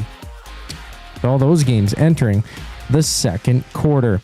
In baseball, there's 5 games underway. The Jays' next opponent in the Mets are tied at 4 with the Marlins in the 10th inning. The final segment of the Reid Wilkins Show brings us back on the other side of the break. I'm Zachary Kubusch, keeping you up to date. Get your fix every single game with the GCL Diesel Oil Stream pregame and postgame shows with Tom Gazzola and Hernan Salas. Whether it's breaking down the starting lineup, predicting key matchups, or diving deep into the game's biggest moments, Tom and Hernan are here to give you the best insight and analysis in the city. After the final horn, get the breakdown of every key moment, performance, and player reactions. It's your one-stop shop for all things game day. Catch the GCL Diesel Oil Stream pregame and postgame shows with Tom Gazzola and Hernan Salas, only on Edmonton Sports Talk, your clear choice for Edmonton sports. Looking for a winning strategy for your retirement? Contact me, Joaquin Gage at K4 Financial, where expertise meets dedication. I will always look for a careful approach to your retirement, ensuring your financial future is secure. From tailored strategies to clear, actionable advice, I'm here to guide you every step of the way. Don't leave your future to chance. Get in touch with me, Joaquin Gage, today at k4financial.ca or email joaquin.gage@k4financial.ca to start planning for a brighter future and a more secure retirement. Hi there. If you're like me, you like to picture yourself in luxury, even though there's absolutely no way you could afford it. And if you can, well, even better. Thankfully, I picture myself in something that is luxury, but still absolutely affordable, like the all-new Mazda CX-90 from Park Mazda. With the new luxury features like facial recognition settings and quilted detail Napa leather seating, I can pretend to be comfortable with all of my proper settings activated without even touching a button, thanks to Mitch Lewicki and the great staff at Park Mazda. I like to picture Mitch Lewicki as a ninja fighting off evil samurai. Park Mazda, your dealer for life in Sherwood Park off Y Road, parkmazda.ca. Your brand deserves more than just a whisper, it deserves a buzz. At the Hive Product Marketing, they specialize in promotional products that bring the buzz. From eye-catching giveaways to unforgettable keepsakes, they got the perfect products to make your brand stand out and get noticed. Visit the Hive Product Marketing and let them create the buzz your business deserves. The Hive Product Marketing, the official merch partner of Edmonton Sports Talk. Visit them online at thehiveproductmarketing.com.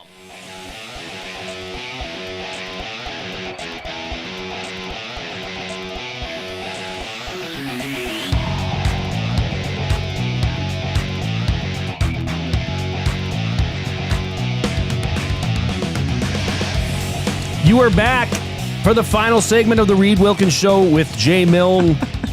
What? Both literally, whatever, We did this. papers at the exact same We time. tapped our papers at the same time. We are, as you would say, in lockstep right now with guest host Matthew Iwanyk, who is going to be taking that seat tomorrow and Friday. I'm actually in here quite a bit. You are. You've got some... Well, because I'm not in this studio a lot. I'm in the hangout. I don't come, like, this isn't a spot that I'm actually in a lot. So I'm in with Hernan for a few days next week. You're going to be in this spot too. I'll be where you when are Hernan's next week. gone. And then Zach and I have a show together. It's just the two of us next Friday. And then the week after, it's Gager and I for 4 days. So I'll be getting used to this studio for a little. A reminder that it was announced today that Trent Frederick is going to be in the lineup for the Oilers at some point on this road trip, which ends Monday as the Oilers go and take on the Ducks. Tomorrow night, they are in San Jose, where it has been confirmed that at the demise of Matthew Iwanyk, that Calvin Pickard is getting the start. We gave away some tickets on the River Cree Inbox. The afternoon inbox is presented by the River Cree Resort and Casino, home of the Tap 25 restaurant, $18.99 prime rib special. Just $18.99, Matthew. Available 7 days a week from 11:30 a.m. to 11 p.m. Available for dine-in and takeout. Not available on show nights, which they do have a lot of at the River Cree. So, Matt, what was the number, and do you know who got it? It was 82. 82. Person's been contacted, waiting to get the name. 82 was the number that we drew on the D100. Or threw on the D100? You rolled for the D. You rolled the D100. I rolled the 82 on the D100. It is quite hard to get that to land on a number. Not a fan of it. Reid is much more of a fan of a D20. The 1 and the 100 are flatter than any other number. They have a little bit more flatness than the other one. So I think it's rigged to a degree. Rigged? No, it's like you spun can't a do different that. way. That's what I'm saying. Like I'm not a big fan of that. Die. We've fallen short of our goal for double word of the day. So here's what double word of the here's day. what I'm going to Isn't do. this for word of the day? If you're watching on YouTube, hammer that thumbs up. We're gonna make a late push here. If you have not yet, hammer that thumbs up, because I've got a word, Matt, that okay, here's what happened. I had a meeting with a friend of mine, an old friend of mine. Haven't caught up with him in a long while. And we chatted for about 2 hours. It was great. Got caught up on both of our lives. It was fantastic. Zach just gave you a thumbs up. And thank you, Zach. And Norm, can you on all the 5 counts you have, we get those going. And we started talking about this show, and I said, it's funny because we came up with this word of the day. He said, oh my gosh, that's right in my wheelhouse. Like, he loves trivia, history. He'll sit in front of an atlas and just look at, I like that kind of stuff too. Yeah, it is. So he gave me a word. And that's why I really wanted it, because it's a good one. I have to save it for tomorrow. Nope. Well, we're at 106 likes. Maddie? There is, like, what is this? What do you guys want to get 130? Koob, why can would you there chime be a in push here? for it ever again? What are you You're just going to always do it? You know what? I've got to be better. I've got to do a better job. I take this on me. I've got broad shoulders. You had 108 likes. So we're going up. Rally up. See, you ask and you remind. 109 this is likes. on me. I'm just going to sit here and say that, like, even if we don't get to 130, we're still 21 away. There's got to be a different number that you're setting for today, and it's not 109. 115. Koob, does that satisfy you? Yeah, it kind of depends on the day, right? The goal is always 130, but if you fall short of your goals, you go to the next best thing, right? Well, you have to go ahead to the next day and try to achieve your goals. You don't just change your goals. Like, I want to do a 5K in 30 minutes, and then when you don't do it, like, actually, I'm going to do it in 35 minutes. You have a goal. You try to achieve the goal. You try to beat it in 30 minutes. Yeah, but you could do that step by step each day, right? It's not my show, so I don't get to make a choice. I just voice my opinion, but it's not my show. Marco Tassone, let me log into my other accounts. We'll get there. You're 111. Yeah, we'll get It's not there. even 115 yet. We'll get there, bruh. You're not there though, brah. My good friend Dave is listening and chimed in. He says, basically, I'm a loser. Dave, you are not. Disagree. I disagree. I love the Atlas is a great The one. Atlas, and that's what Reid and I have said. We need a pull down map in this studio so that at any You got time, an EST TV. yeah, but it would be fun. You know the one that you pull down and then when you pull it up, it goes. There's a map over there. I know, but I want one in here. What are you doing it within here? Put So it that on when the somebody TV. says they're from Milk River, you can see exactly where that is in Alberta. Just Alberta. Oh, you know what? A lot of those pull down maps have Alberta, and then they have Canada, and then North America. They have 3 maps. When I was younger, I'd have that book of the Atlas. Or what was best was the globe that you'd spin, and then you'd close your eyes and put your finger on it. Bless you, bless you. Sorry, everyone. There we You got go, 150. everybody. Okay, Koob, we did it. It is time for the word of the day. Here we go. The word of the day with Reid and Jay. Oh, I'm sorry. Did I break your concentration? What do they got to say? Say what again? Say what again? I dare you. Let's find out. English, do you speak it? Then you know what I'm saying. You feel English? That's impossible. Koob, are you going to do the timer? Because he's going to need it. Oh, yeah. I know. Okay. That's rude. Matthew. You know for sure I'm going to need it. That's very rude there, Zach. Hey, Koob, I like I'm it. just Like being it. You're realistic. spreading your wings right in front of us here. I love it. Matthew, your word of the day is vexillology. Vexillology. Vexillology. Say that again. Vexillology. You were quite close. Closer than I thought. You're missing one L. It's Vexillology. I'm giving myself that. You're not you don't give yourself anything. I am the giver You of said points. this was going to be so hard, and I missed an L, but I basically had everything correct. It's the definition. This guy stinks. It's the definition, bruh. Basically got that one. You thought did it was going not. to be tough. Out of a possible 2 points, you got 0. You know what? I'll give you 0.5 out of 2. Okay, That's so worth now something. it's time for the definition of vexillology. You can use it in a sentence.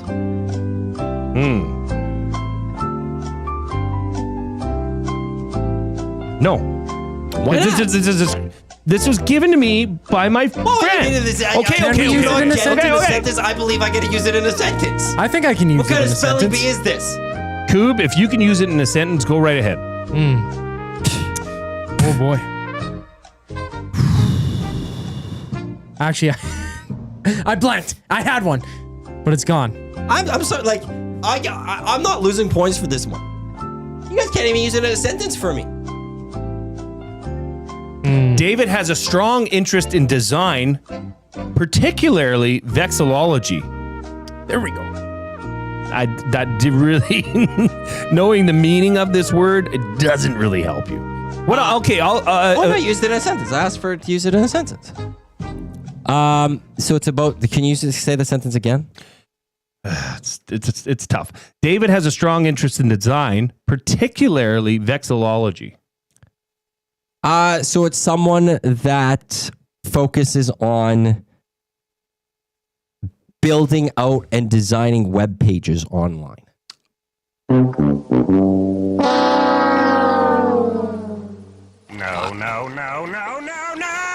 I will give you bonus credits because you did get. It's somebody that it studies something.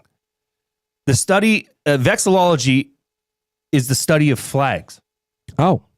Is a fascinating field that explores the history, symbolism, and design of flags from around the world. Okay, I'm getting it. That didn't help Jay use mine from David in the nasty chat. That was it. Oh, and then he used one. I had a great time traveling around the world and learned a lot about vexillology. Oh, there. That was the clue you needed. Yeah, I could have had a better shot with that one. I feel like I was robbed today and rigged. This was rigged. You dropped the ball on this one. I get 2 out of 2. You know, I have a Sounds like he's raising the white flag. Oh, he's a vexillologist himself. Hey-o. Little did he know it. Fine. Tomorrow, the word of the day is on you because tomorrow I'm going to focus on getting the thumbs. I got to give it to you. Yeah, you get to give it to me. You have to give it to me, the definition, and you have to spell it. Yeah, that's what the word of the day is, bro. Oh, I'm gonna bring a fake one. Like, can't do fake. Well, that's gonna. No, I have. No, it's not. That's not. What if it's a fake one that's actually been used? Nope. Well, that's the thing. That's like a made up one, right? I have a funny one. Like I have a joke one for you. Okay. But then I'll have a real. As long as it's a word. From Seinfeld. Yeah. Thank you for listening to the Reid Wilkins Show with Jay Milne. We will be back tomorrow morning with the Nielsen Show from 6 to 9 and all of your favorite shows on Edmonton Sports Talk. Your clear choice for Edmonton Sports. It's an Oilers game day tomorrow. Matthew's going to be in that seat. We're going to see how the Oilers can take down the Sharks. Thank you for listening, and we will see you tomorrow.